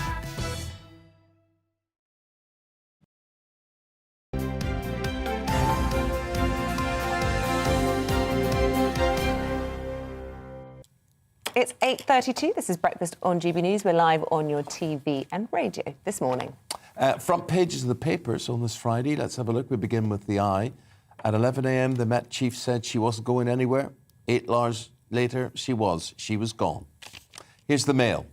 Yeah, it looks at why it took so long. It says Cressida Dick has overseen catastrophic blunders, making her removal long overdue. Also the Queen there and COVID fears for her. Independence front page covers the story in Moscow as the Foreign Secretary was mocked after her meeting with the Russian Foreign Minister. Sergei Lavrov said it was like talking to a deaf person talking to her. Yeah, and that's the polite translation, I think. The Mirror is also reporting on this story as aides say she has no symptoms but refuse to say if she's tested positive. Sorry, that's about Her Majesty the Queen, whether or not she's been in contact with Prince Charles, who tested positive yesterday. Here to talk about those stories and more, it's Fraser Myers, the Deputy Editor of Spiked, and the broadcaster Liz Kershaw. Good morning to both of you again. Fraser, we start with you. This is front page of the Times and the Cressida Dick situation. Yes, so there's a scramble to find a new Met chief as this departure of Cressida Dick has taken the government by surprise. It's a poison chalice. I wouldn't want to be the person having to clean up Cressida Dick's mess. In recent years, the Met Police have been accused of being institutionally corrupt. There's accusations of racism, sexism, homophobia, everything under the sun you can imagine. They've struggled to keep tabs on rising crime. So this is, an appalling mess that someone is going to have to clean up. It's interesting because it doesn't seem to be widespread agreement on whether or not her tenure was a success, Liz. I mean, we had Ken Livingstone saying that she was the best police officer he'd ever worked with. I mean, it was going back a long time since they'd worked together, but he did work with her in the wake of the John Charles de Menezes controversy. We've had a lot of the rank and file officers, particularly those more senior ranks, coming out in support of her. It seems to be people outside of the force who've been most dissatisfied with her. Well, I just don't understand. There's no consistency here. Some people take responsibility, you know, the top dog, and resign, fall on the sword. Others don't. I mean, looking back to do you remember the suicide of Dr. David Kelly and the way that it'd been treated on the Today programme, for example.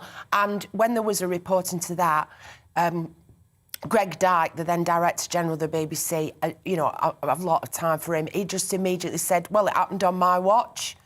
I'm going. Obviously, he had no idea what was actually going on with the editorial staff on the Today programme, on the, you know, day-to-day on the shop floor, but he went. Then when the Savile thing all came to light in 2012, you know, the cancellation of the Newsnight programme and everything, Mark Thompson, the Director General, claimed he had no idea what was going on, never heard anything about Savile, absolutely stuck in and refused to resign.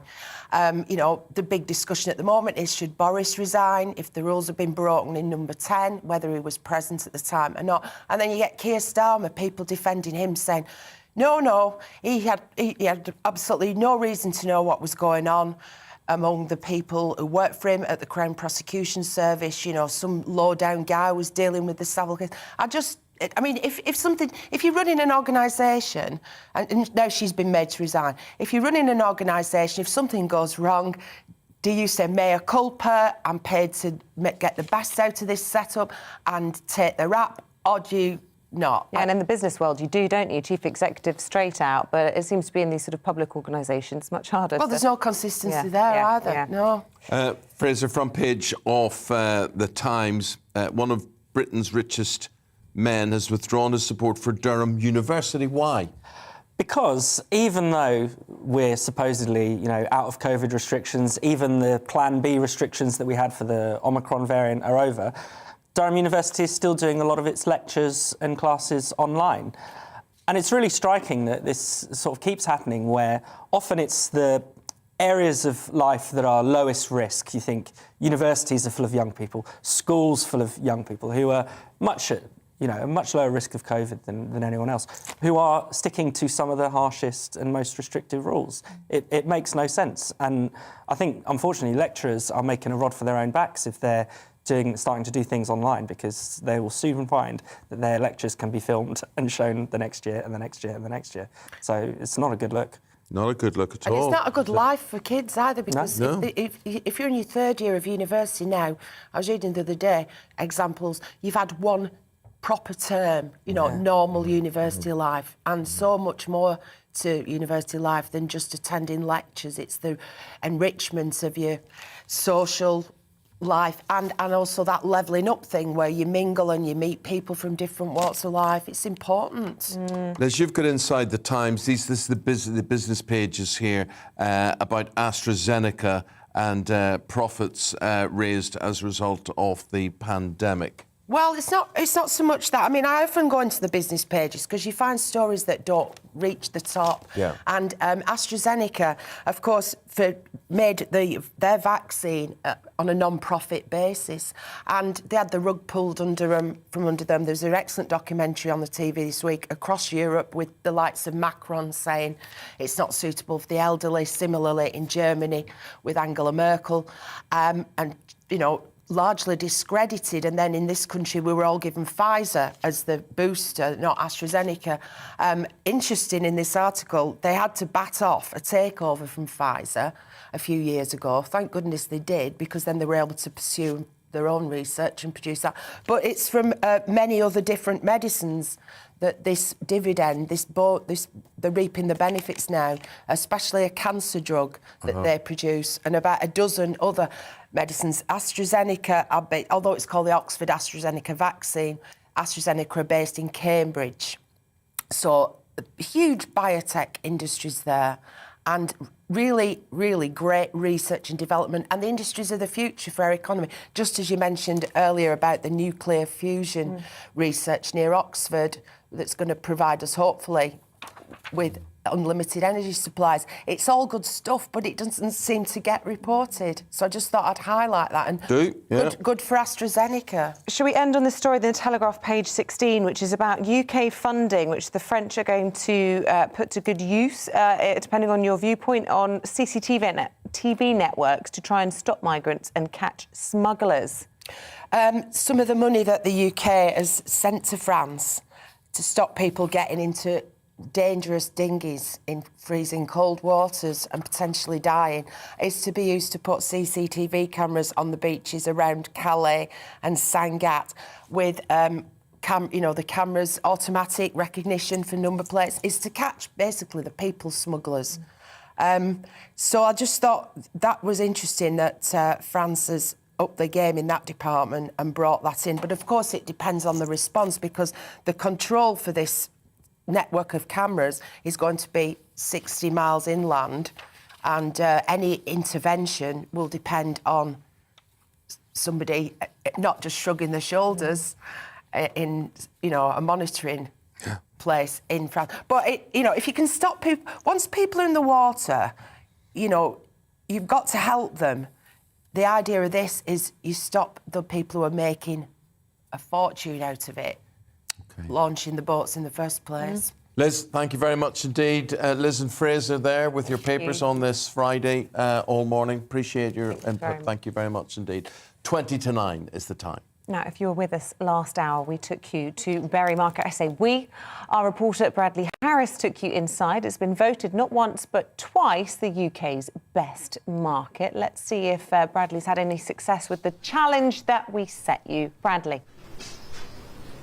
Oh yes, I've had some success. I'm in Berry Market, as you say. We're here today because, of course, they've won the award for Britain's best market for the second time in a row. They've got everything here, from carpets, they've got electrics, they've got meat, fish, veg, anything you want. They can probably do it here in Berry Market. It's world famous. There's around 400 stalls here. It's over 500 years old. And you did challenge me to find the best black pudding in the market.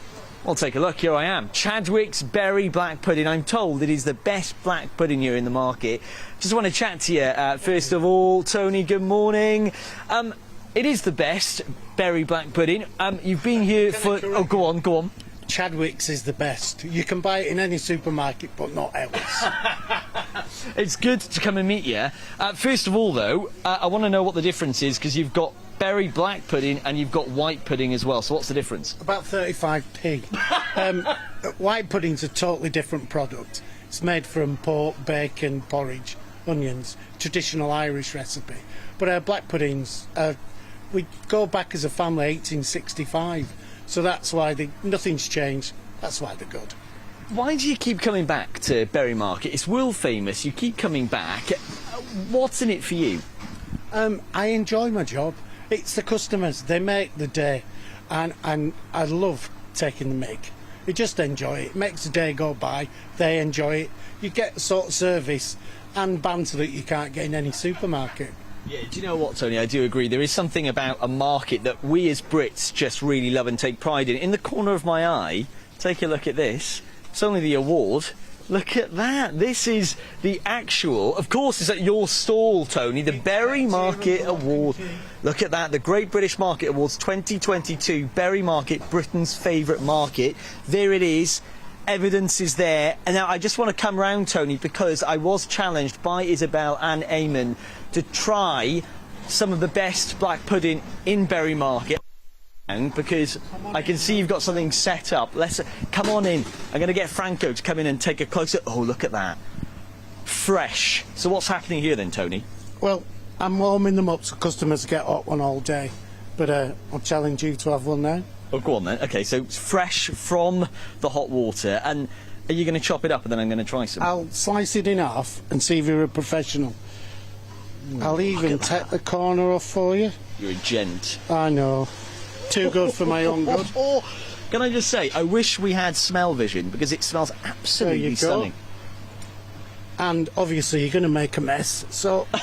You know me too well. A nice big serve here. Look at that. Help yourself. Right, here we go then, guys. I'm going to try this, and because some people might find this strange, but I like mine with tomato ketchup, so I'm going to give that a little bit of a drizzle. And you know what? I'm just going to shove it in. Here we go.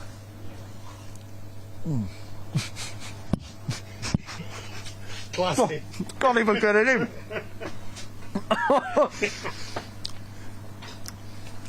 What? Put it there. Absolutely stunning berry black pudding. Glad you enjoyed it. That was lovely. Now, what do people normally have this with them? Well, I always have mine with another, but you can have round the back. There's all sorts of different toppings. We do our own mustard. We make that every day, fresh. So that goes. People love. They come from miles just for the mustard. I'm still trying to get it out of my teeth, but that was absolutely stunning. Can I ask you though? Do you have anything else here that might be as good as that? Do you have a bit of a challenge for me? Oh, yeah, I have a challenge. Again, another real old English Lancashire delicacy. Okay. So this is tripe. Tripe? It is, yeah. So what I'll do is slice it up. Again, take it over there, and I'll challenge you to tripe. Okay. have a taste of that. I've heard about See tripe. how you go on. Is this actually raw? No, everything's cooked. Everything's cooked, yeah, right. Everything's cooked. Right, okay, this is my first time. I'm going to try tripe for the first time live on GB News. I mean, who knows what's going to happen?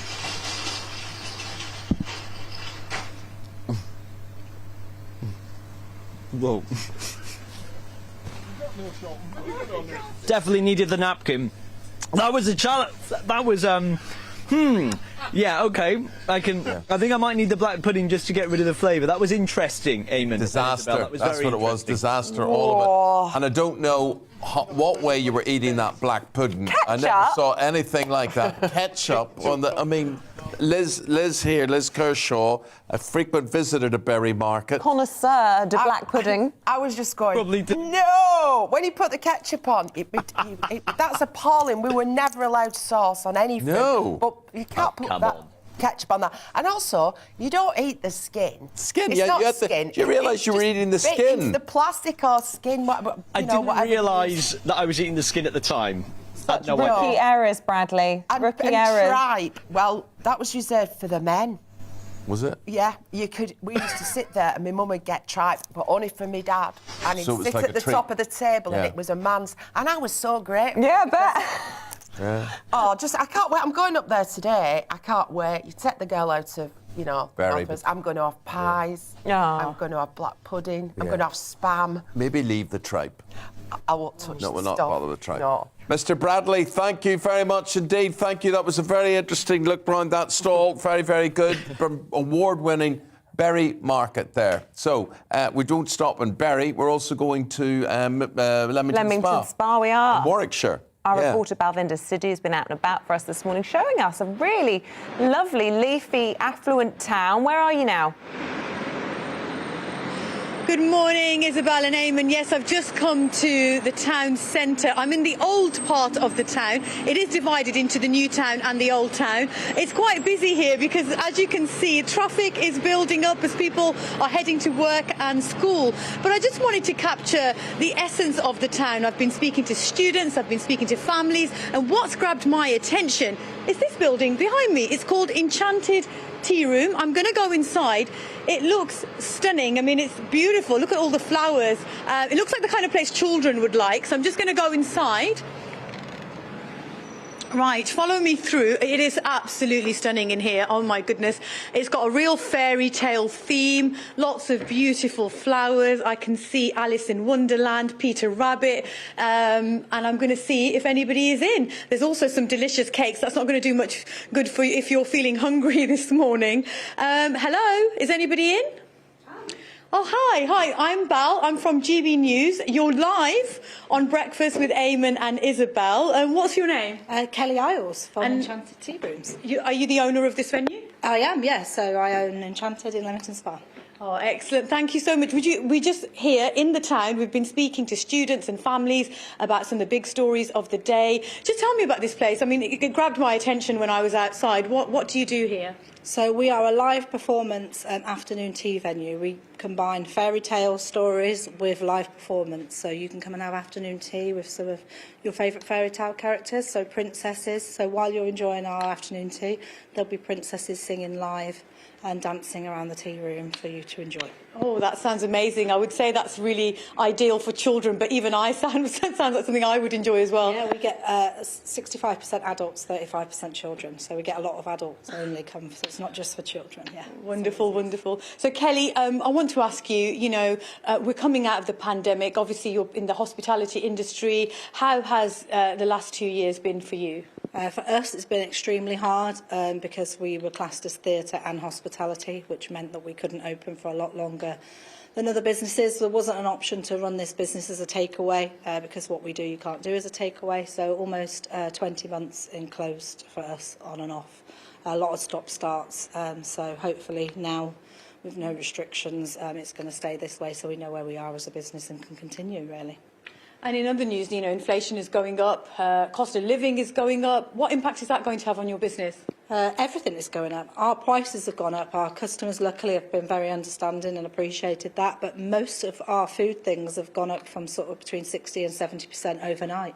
And it is overnight. We get a phone call from our suppliers to say, OK, from 9 o'clock tomorrow, tinned or fresh fruit maybe 6 to be at 8% higher. Halloumi going through the roof. Like, so many different foods are going up.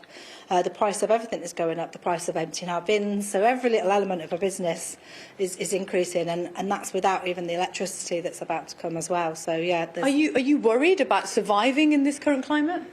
We're always worried, but we've just done 2 years of a pandemic. I mean, you've got to sheer grit and fight and just keep going. We've survived this. So I guess we just, buckle down and try and get through like everybody. We knew that everything was going to go up after COVID. They couldn't give out all the money they gave out without affecting somewhere. And I think businesses, we're going to be the ones that now get hit again.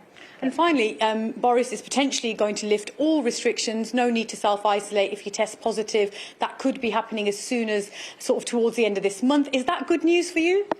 Good and bad. I think it's the wrong decision personally. Having lost someone from COVID myself, I think that we still need to be cautious around COVID because we've been here before where we relaxed too soon and then we had the catastrophe of last January and February where we wasn't on top of it.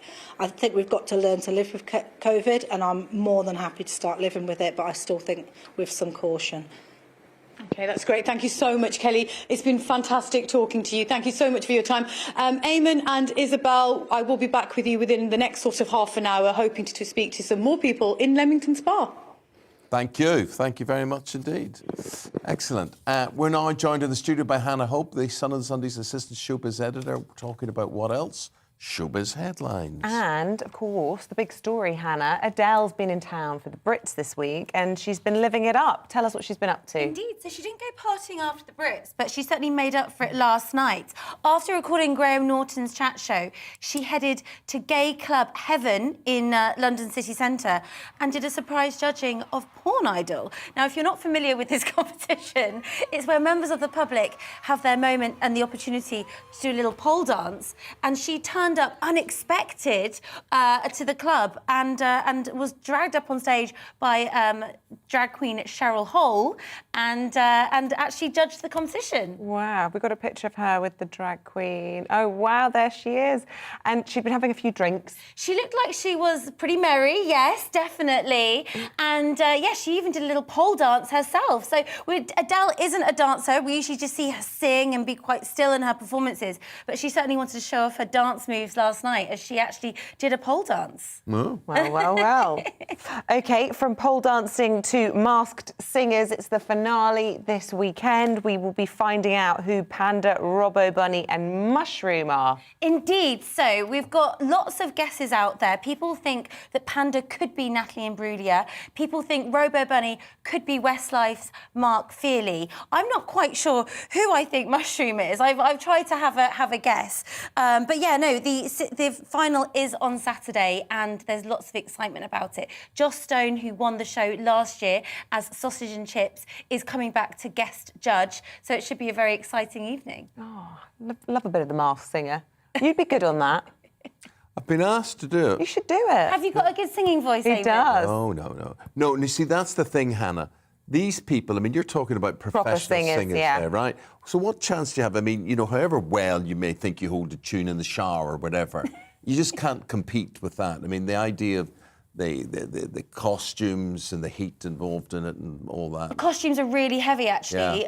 Nicola from Girls Aloud, Nicola Roberts won it, and I interviewed her after she won the first series, and she said she actually had a panic attack because Queen Bee was so heavy and it took so long to get in and out of the costumes. Yeah. So you're right. So unless you kind of know what you're doing, I imagine it's not really like a karaoke competition. Yeah. But, you know, maybe you should give it a go, Isabel. Oh, my goodness, I cannot hold a tune. I love to sing, But I do dreadful. think, I mean, if you're up against professional singers, then it just rules out the idea that, it's somebody from Coronation Street or whatever, fine, that's good.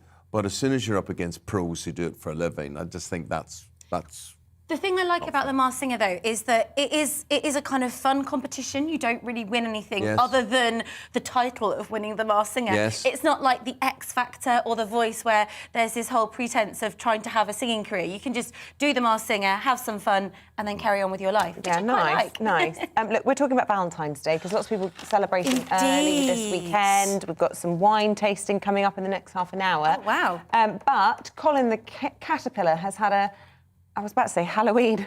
I meant a Valentine's makeover. He has indeed. So Colin the caterpillar, the very popular caterpillar from M&S, he can now be bought. So at Valentine's Day, he can come with Connie. So you've got a male and a female caterpillar, but they've now got duos with Colin and Colin and Connie for same-sex partnerships, which I think is really lovely. So yes, he is very up to date, and it shows that he's one step ahead of his Aldi counterpart Cuthbert, or not really counterpart, his Aldi rival Cuthbert. So yes, he's very up to date. He's very bang on. I love it. Okay, Colin and Colin all the way. Anna, Indeed. thank you very much. Thank you. 4 minutes now before 9 o'clock. We'll take a break. We'll be back with all the news of the day. And Isabel's licking her lips because Valentine's Day wines to be discussed. But here's the weather. Hello, good morning. I'm Aidan McGivern. Cold out there this morning, a frosty start for the vast majority, but plenty of sunshine to compensate. And then a fine Friday for most of us ahead of these low pressure systems that are going to turn up for the weekend to bring wet and windy weather to many. But on Friday, a ridge of high pressure. For the rest of today, bringing plenty of sunny skies first thing. The winds through the night have been brisk for the North Sea coast, but they are now easing. A bit more cloud starts to float in to western parts, and 1 or 2 showers always possible, mainly for northwest England, southwest Scotland, falling as snow over the hills, also for the far north and northwest of Scotland. But elsewhere, for the vast majority, it's a fine, bright day, staying dry until after dark. Just a bit more cloud there. Towards western areas, we keep the sunshine in the east, temperatures topping out at 7 to 9 Celsius. Northern Ireland, western Scotland, and then, well, the rest of Scotland as well as northern England sees wet and windy weather turn up by midnight. That will fall as snow over the hills for a time before it turns milder, and it turns windier as well through the night. Now, the wind and the cloud for many will keep things frost-free, but 0 Celsius possible somewhere like Norfolk or Suffolk. So a cold start to the far southeast, a bright start to the weekend on Saturday here, but elsewhere a lot of cloud. It's also going to be increasingly windy, gales through the Irish Sea coast and some heavy rain for southern Scotland, northern England, much of Wales and then later parts of the Midlands and the southwest. To the north, Scotland and Northern Ireland brighten up, but keep the blustery showers through the afternoon, and it stays bright and largely dry in the southeast. 7 to 8 in the southeast, 9 to 10 elsewhere. Sunday sees more wind and rain arrive, this time for much of England and Wales, pushing through during the day. Showery weather continues for Scotland and Northern Ireland. It's milder everywhere.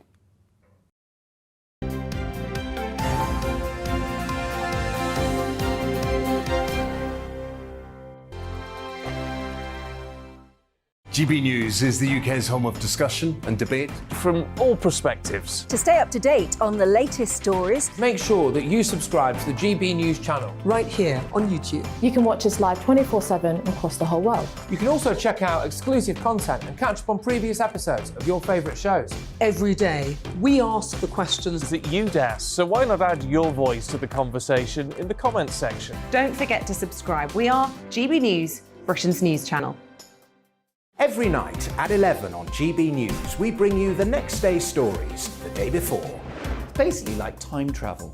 If it's a big story, we'll cover it, guaranteed. But we'll also have some fun along the way. Big opinions, big laughs. Sometimes big hair. This is Headliners, the paper review show that won't send you to sleep like the others will. 11 p.m, 7 nights a week. Join us.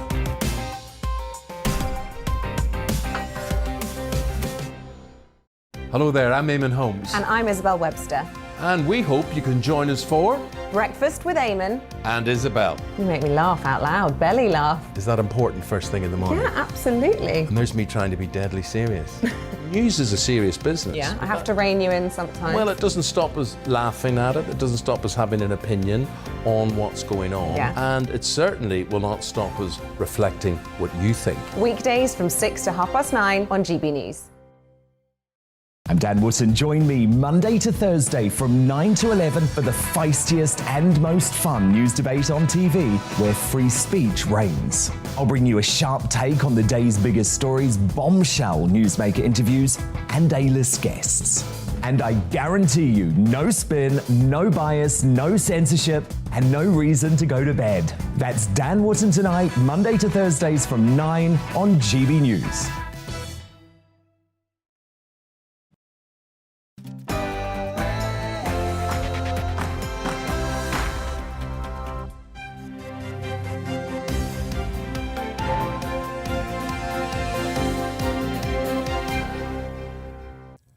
Metropolitan Police Commissioner Dame Cressida Dick says she was left with no choice but to step down. Good morning. It is 9 o'clock on Friday, the 11th of February. This is Breakfast on GB News with Eamonn and Isabel. Today's top stories. It is quite clear that the Mayor no longer has sufficient confidence in my leadership of the Metropolitan Police Service. The head of Britain's biggest police force had faced a series of scandals during her time. And we're discussing that throughout this next half hour. Fears over the Queen's health as it emerges. Prince Charles, who's tested positive for COVID, was with her just 2 days before. Buckingham Palace hasn't confirmed whether the Queen has tested positive. Plus, we're out and about on your doorstep this morning in Leamington Spa. We'll see what the good people of the town have to say about today's top stories. I think I'd like a little day out in Leamington. I like spa towns. They're always really nice, aren't they? Yeah, there we go. Oh, I love those two. See those two? I never miss them. They're brilliant. Much better. Finally, some good news in the morning. Yes, on the telly. Yeah, very good. Spread the word. Don't forget, you can join in any of our discussions. You can email at gbviews@gbnews.uk or you can tweet us at GB News.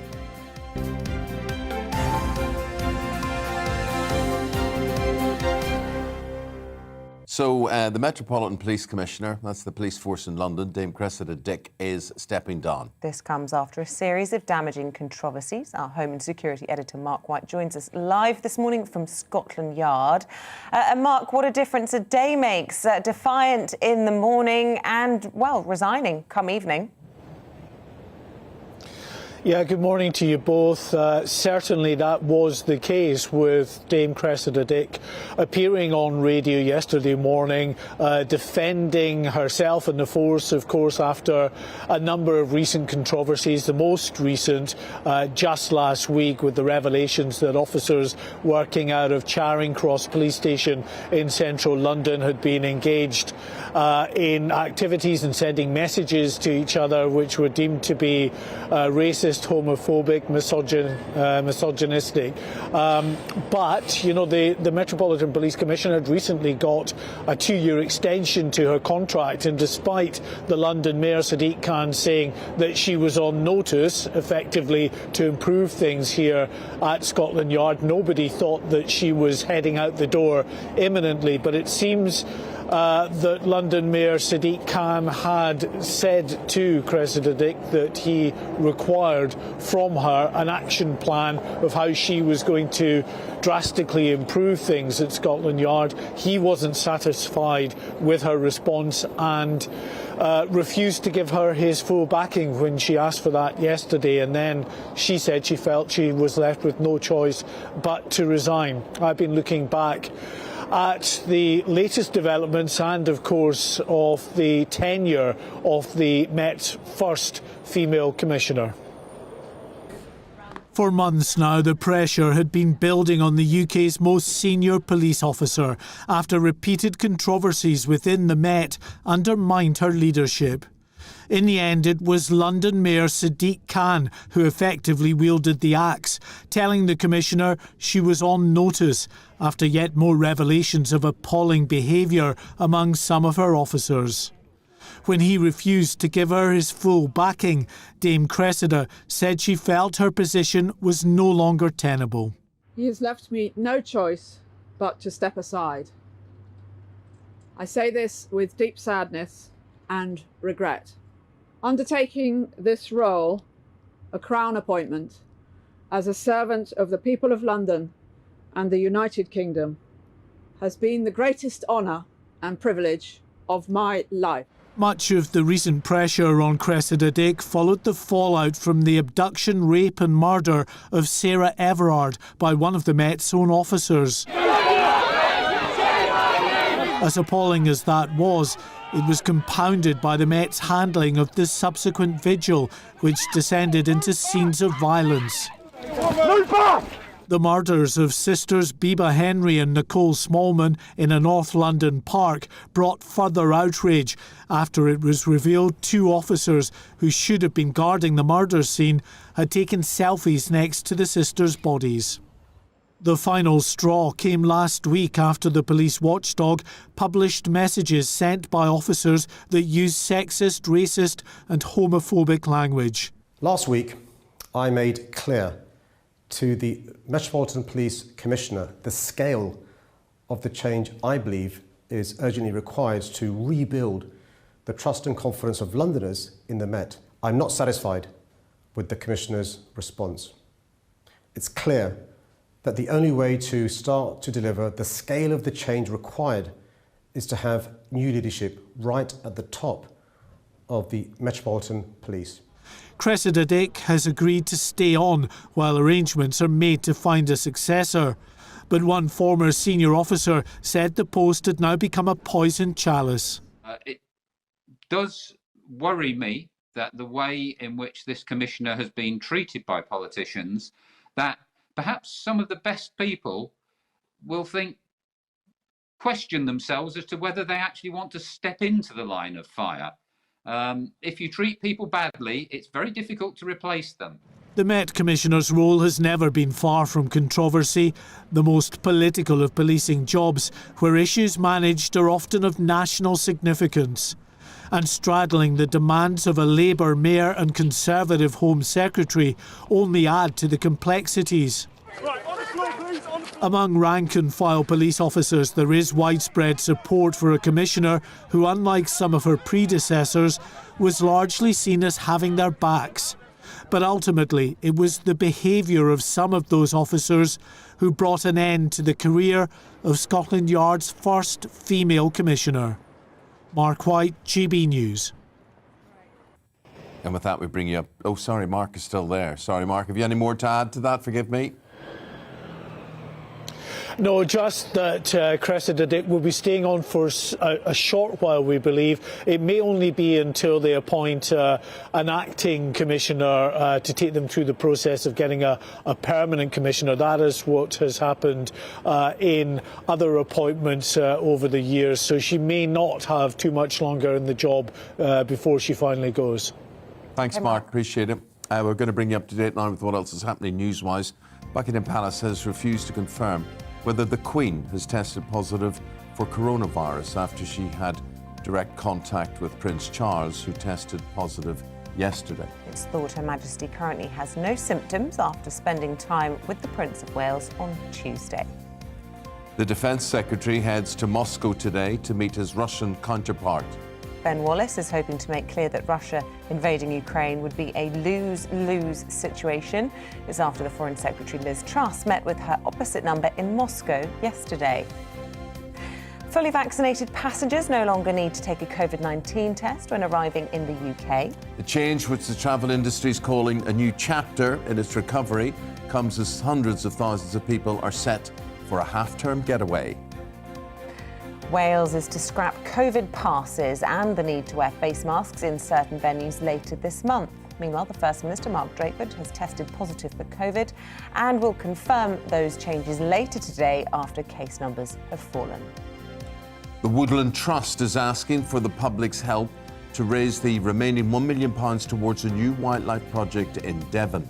The charity, which is celebrating its 50th year, wants to create new woods filled with wildlife in the county where it first started its work.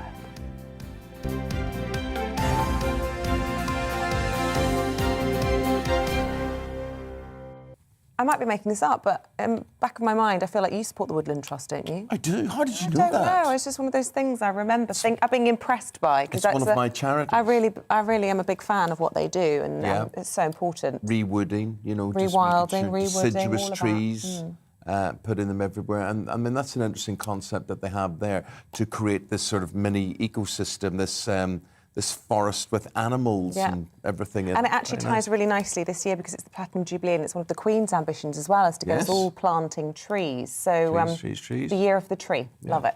Tree really is a beautiful thing. Oh, I could be a tree hugger. Honestly, I could. Do you know I have a tree planted in Belfast named after me in a place called Great Victoria Street? It's outside the Red Panda Chinese restaurant. And what's it named?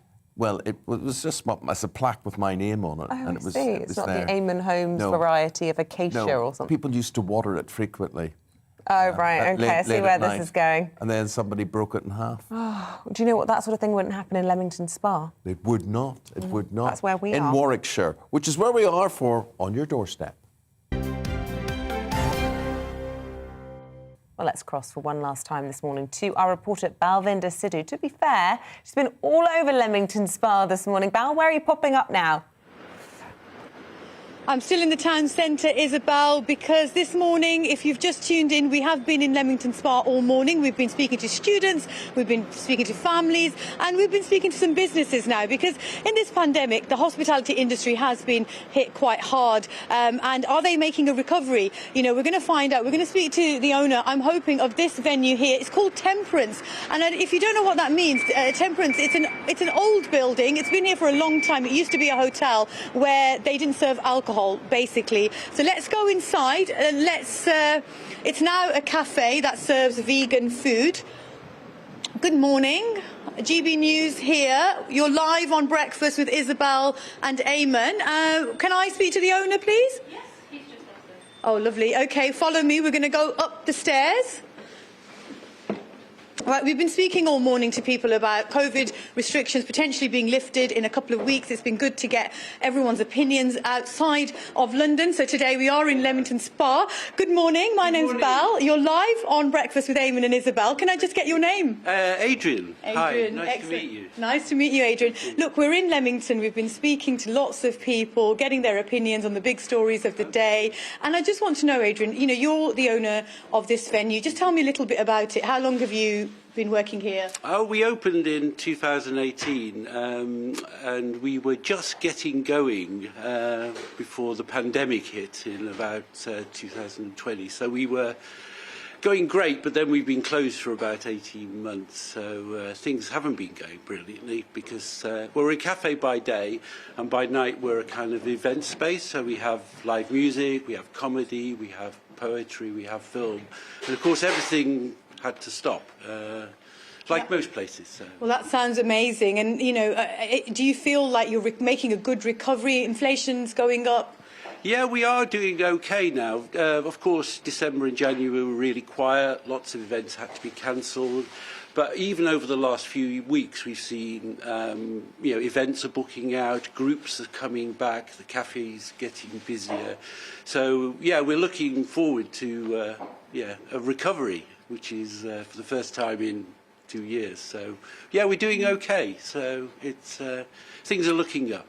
So all COVID restrictions are expected to be lifted soon, which means that you no longer have to self-isolate if you test positive. What does that mean for you?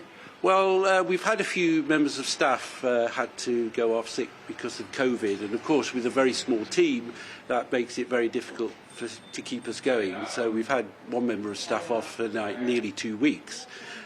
So it will be great for members of staff. And also when we have like music bands, if they have to self-isolate, then we have to, of course, cancel. So, yeah. Would you say it's time to learn to live with COVID? I think so, yeah. It feels like things are getting more comfortable. People are more comfortable going out, more comfortable to be in groups.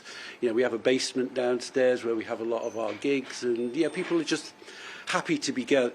We had a folk club last night, and we had 55 people downstairs and 8 musicians, and everyone just loved, being in a group together and hearing live music. Absolutely, absolutely. All the things we've missed out on. And finally, the Met Police Commissioner has resigned last night. Is that news to you? Well, it won't really affect us in Leamington Spa, I don't think. Yeah, obviously there's things going on in London that we just have to put up with. Excellent. Thank you so much, Adrian. We really appreciate you letting us in and talking to us this morning. And thank you all for watching and learning a little bit about Leamington Spa in Warwickshire and meeting all the people here. And Eamonn and Isabel, I hope you've enjoyed this segment this morning as well.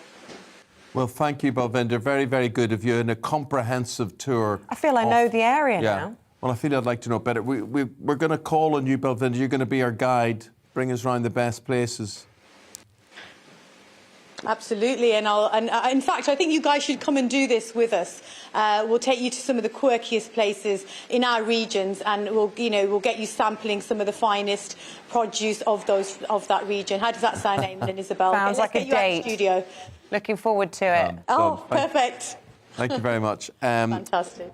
Up next in the studio, we're going to be talking wines for Valentine's night.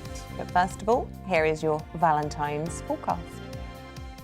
Hello, good morning. I'm Aidan McGivern. Cold out there this morning, a frosty start for the vast majority, but plenty of sunshine to compensate. And then a fine Friday for most of us ahead of these low pressure systems that are going to turn up for the weekend to bring wet and windy weather to many. But on Friday, a ridge of high pressure. For the rest of today, bringing plenty of sunny skies first thing. The winds through the night have been brisk for the North Sea coast, but they are now easing.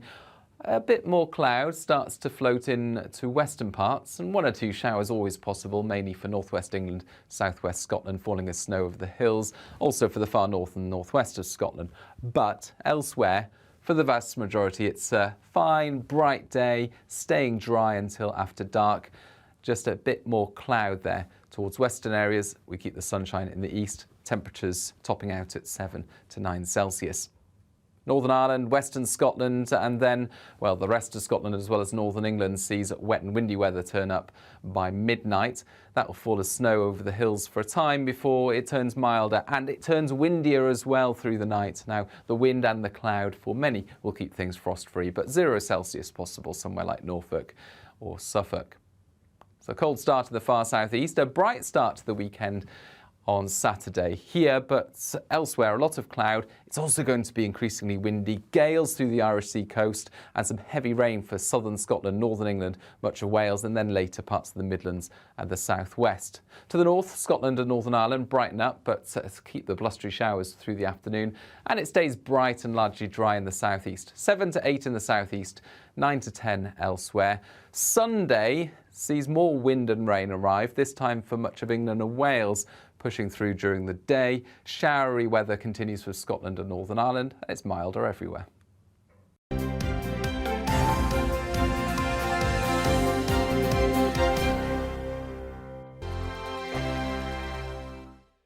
GB News is the UK's home of discussion and debate from all perspectives. To stay up to date on the latest stories, make sure that you subscribe to the GB News channel right here on YouTube. You can watch us live 24/7 across the whole world. You can also check out exclusive content and catch up on previous episodes of your favourite shows. Every day, we ask the questions that you'd ask, so why not add your voice to the conversation in the comments section? Don't forget to subscribe. We are GB News, Britain's news channel.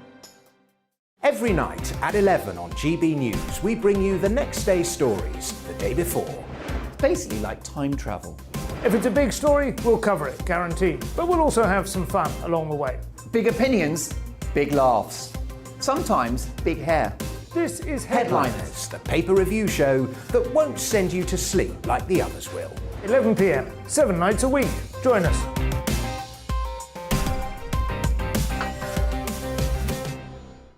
Hello there, I'm Eamonn Holmes. And I'm Isabel Webster. And we hope you can join us for Breakfast with Eamonn. And Isabel. You make me laugh out loud, belly laugh. Is that important first thing in the morning? Yeah, absolutely. And there's me trying to be deadly serious. News is a serious business. Yeah, I have to rein you in sometimes. Well, it doesn't stop us laughing at it. It doesn't stop us having an opinion on what's going on. Yeah. And it certainly will not stop us reflecting what you think. Weekdays from 6 to 9:30 on GB News. I'm Dan Wootton. Join me Monday to Thursday from 9 to 11 for the feistiest and most fun news debate on TV, where free speech reigns. I'll bring you a sharp take on the day's biggest stories, bombshell newsmaker interviews, and A-list guests. And I guarantee you, no spin, no bias, no censorship, and no reason to go to bed. That's Dan Wootton tonight, Monday to Thursdays from 9 on GB News.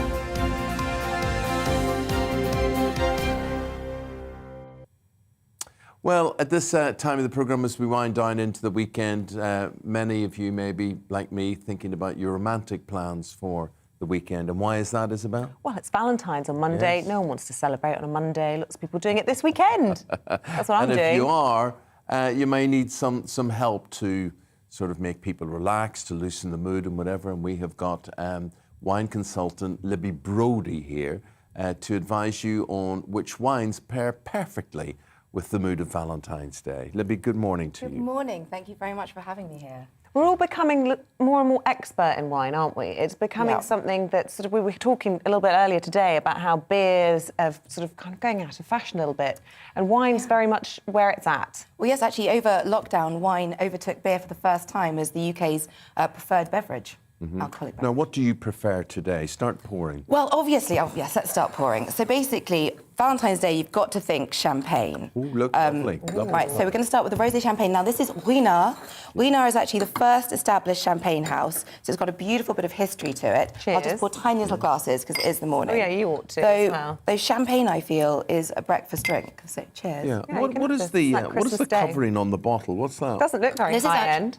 Well, it's actually very premium. They brought this out. It's their second skin, and it's done as a sort of gift packaging idea, but actually it's fully recyclable. It's eco-friendly, made from wood fibres, and you can just pop it off. You can just pop it off.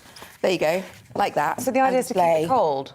No, actually, it's just like a gift packaging, but instead of that bulky stuff you have to recycle, this is the way forward, because it's lightweight, so it's better for the carbon footprint of the wine, and also it can be recycled.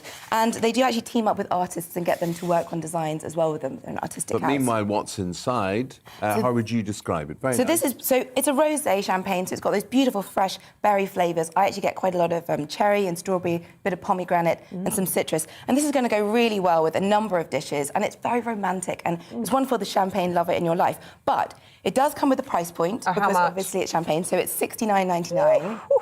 Make sure you don't waste any of that. You pay for champagne prices, but you absolutely don't have to get a wonderful sparkling wine. For example, a Crémant. So a Crémant is, again, a French sparkling wine. It's made in the same way as a champagne. And if you get one from Burgundy, so Crémant de Bourgogne, then it's actually made with the same grapes as champagne. So if I just pour you a little... Yeah, and there's a bit of a trend. I've noticed this appearing more and more. It's almost sort of a bit retro to have a Crémant now. I think there is a trend. Well, I think people want something that provides good value for money. I think wine used to be seen as quite elitist and quite exclusive, but there are aisles of it in the supermarket we should be able to enjoy. This one in particular, I really enjoy, with a bloom cheese. So if you're doing a baked camembert, if you've got like a brie, if you've got something like that, very good that will go Valentine's exactly. Completely different flavour. Totally different. So this is a Blanc de Blanc, which means it's 100% Chardonnay. People who say they don't like Chardonnay, you're wrong. It's because you've got Chablis, you've got Champagne, you've got wonderful wines that are made from the Chardonnay grape, and it's the only white grape in Champagne, and it's the only grape in a Blanc de Blanc. So this will go wonderfully with the bloom cheese and with oysters as well, seafood, because it's lighter, it's crisper. Oh, very romantic.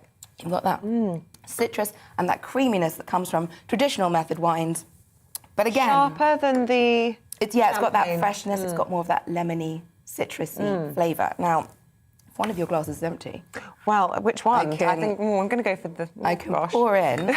We were out last night. This is helping hair of the dog. OK. Well, exactly. The thing is, you can also look further afield to get another good value pick. Now, I love South African wine. Married to a South African. Married to a South African. Not at all biased. But I love South African wine. And actually, because over lockdown, the government did 3 back-to-back domestic alcohol bans in a row, which decimated the industry and, of course, always harms the poorest in the community. So by actually drinking South African wine, you're doing good. You're polishing your halo as you drink. Oh, OK. So I can get on board with that. Exactly. You can feel good about yourself while So what are we drinking. having here, then? So this is a Cap Classique, which is basically the South African version of a champagne. It's traditional method. That one's fine. That one's yours. Do you want to muddle up our glasses? Swap glasses in the COVID times. But, yeah. So for someone like you, Eamonn, because you're not really into your wines, is this getting you, practice? No, are you ready to impress Ruthie this weekend with your wine knowledge? With my wine knowledge, well... She's an expert. Ruth has a drink problem. She's only got one mouth. Sounds like we would get on very well. She loves all of this stuff, without doubt. This is very light, very nice, it's good quality stuff. It's excellent quality. Now, Graham Beck's a prolific producer. You'll see him everywhere.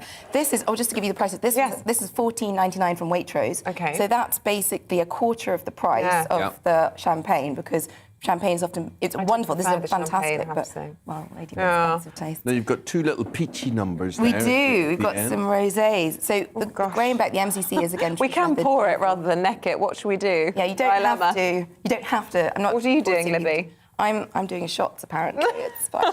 So we've got about a minute left there. I'm on telly. What are these? So these are the rosés. You've got Minuti, which is southern France, obviously, the Provence style of rosé, limited edition from M&S at the moment with that beautiful design.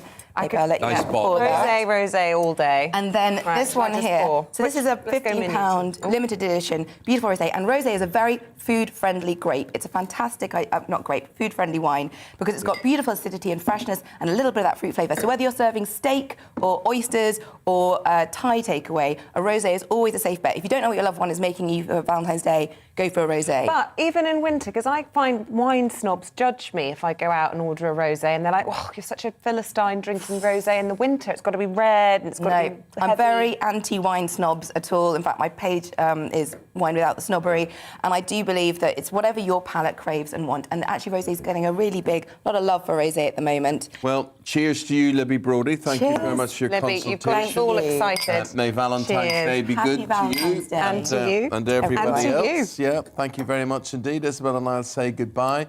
Have yourselves a good weekend. We're back on Monday to do it all again. Cheers. Hello, good morning. I'm Aidan McGivern. Cold out there this morning, a frosty start for the vast majority, but plenty of sunshine to compensate. And then a fine Friday for most of us ahead of these low pressure systems that are going to turn up for the weekend to bring wet and windy weather to many. But on Friday, a ridge of high pressure. For the rest of today, bringing plenty of sunny skies first thing. The winds through the night have been brisk for the North Sea coast, but they are now easing. A bit more cloud starts to float in to western parts, and 1 or 2 showers always possible, mainly for northwest England, southwest Scotland, falling as snow over the hills, also for the far north and northwest of Scotland. But elsewhere, for the vast majority, it's a fine, bright day, staying dry until after dark.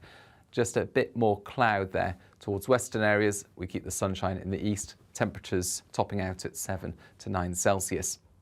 Northern Ireland, western Scotland, and then, well, the rest of Scotland as well as northern England sees wet and windy weather turn up by midnight.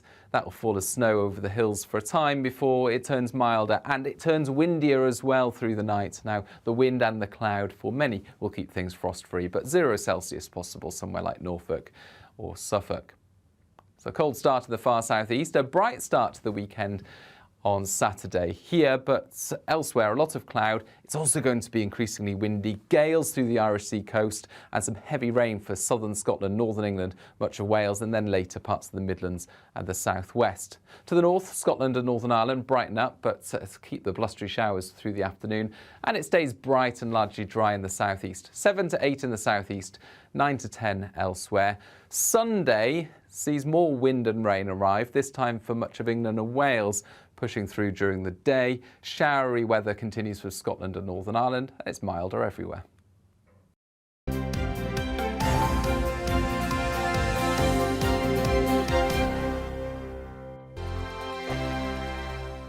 GB News is the UK's home of discussion and debate from all perspectives. To stay up to date on the latest stories, make sure that you subscribe to the GB News channel right here on YouTube. You can watch us live 24/7 across the whole world. You can also check out exclusive content and catch up on previous episodes of your favourite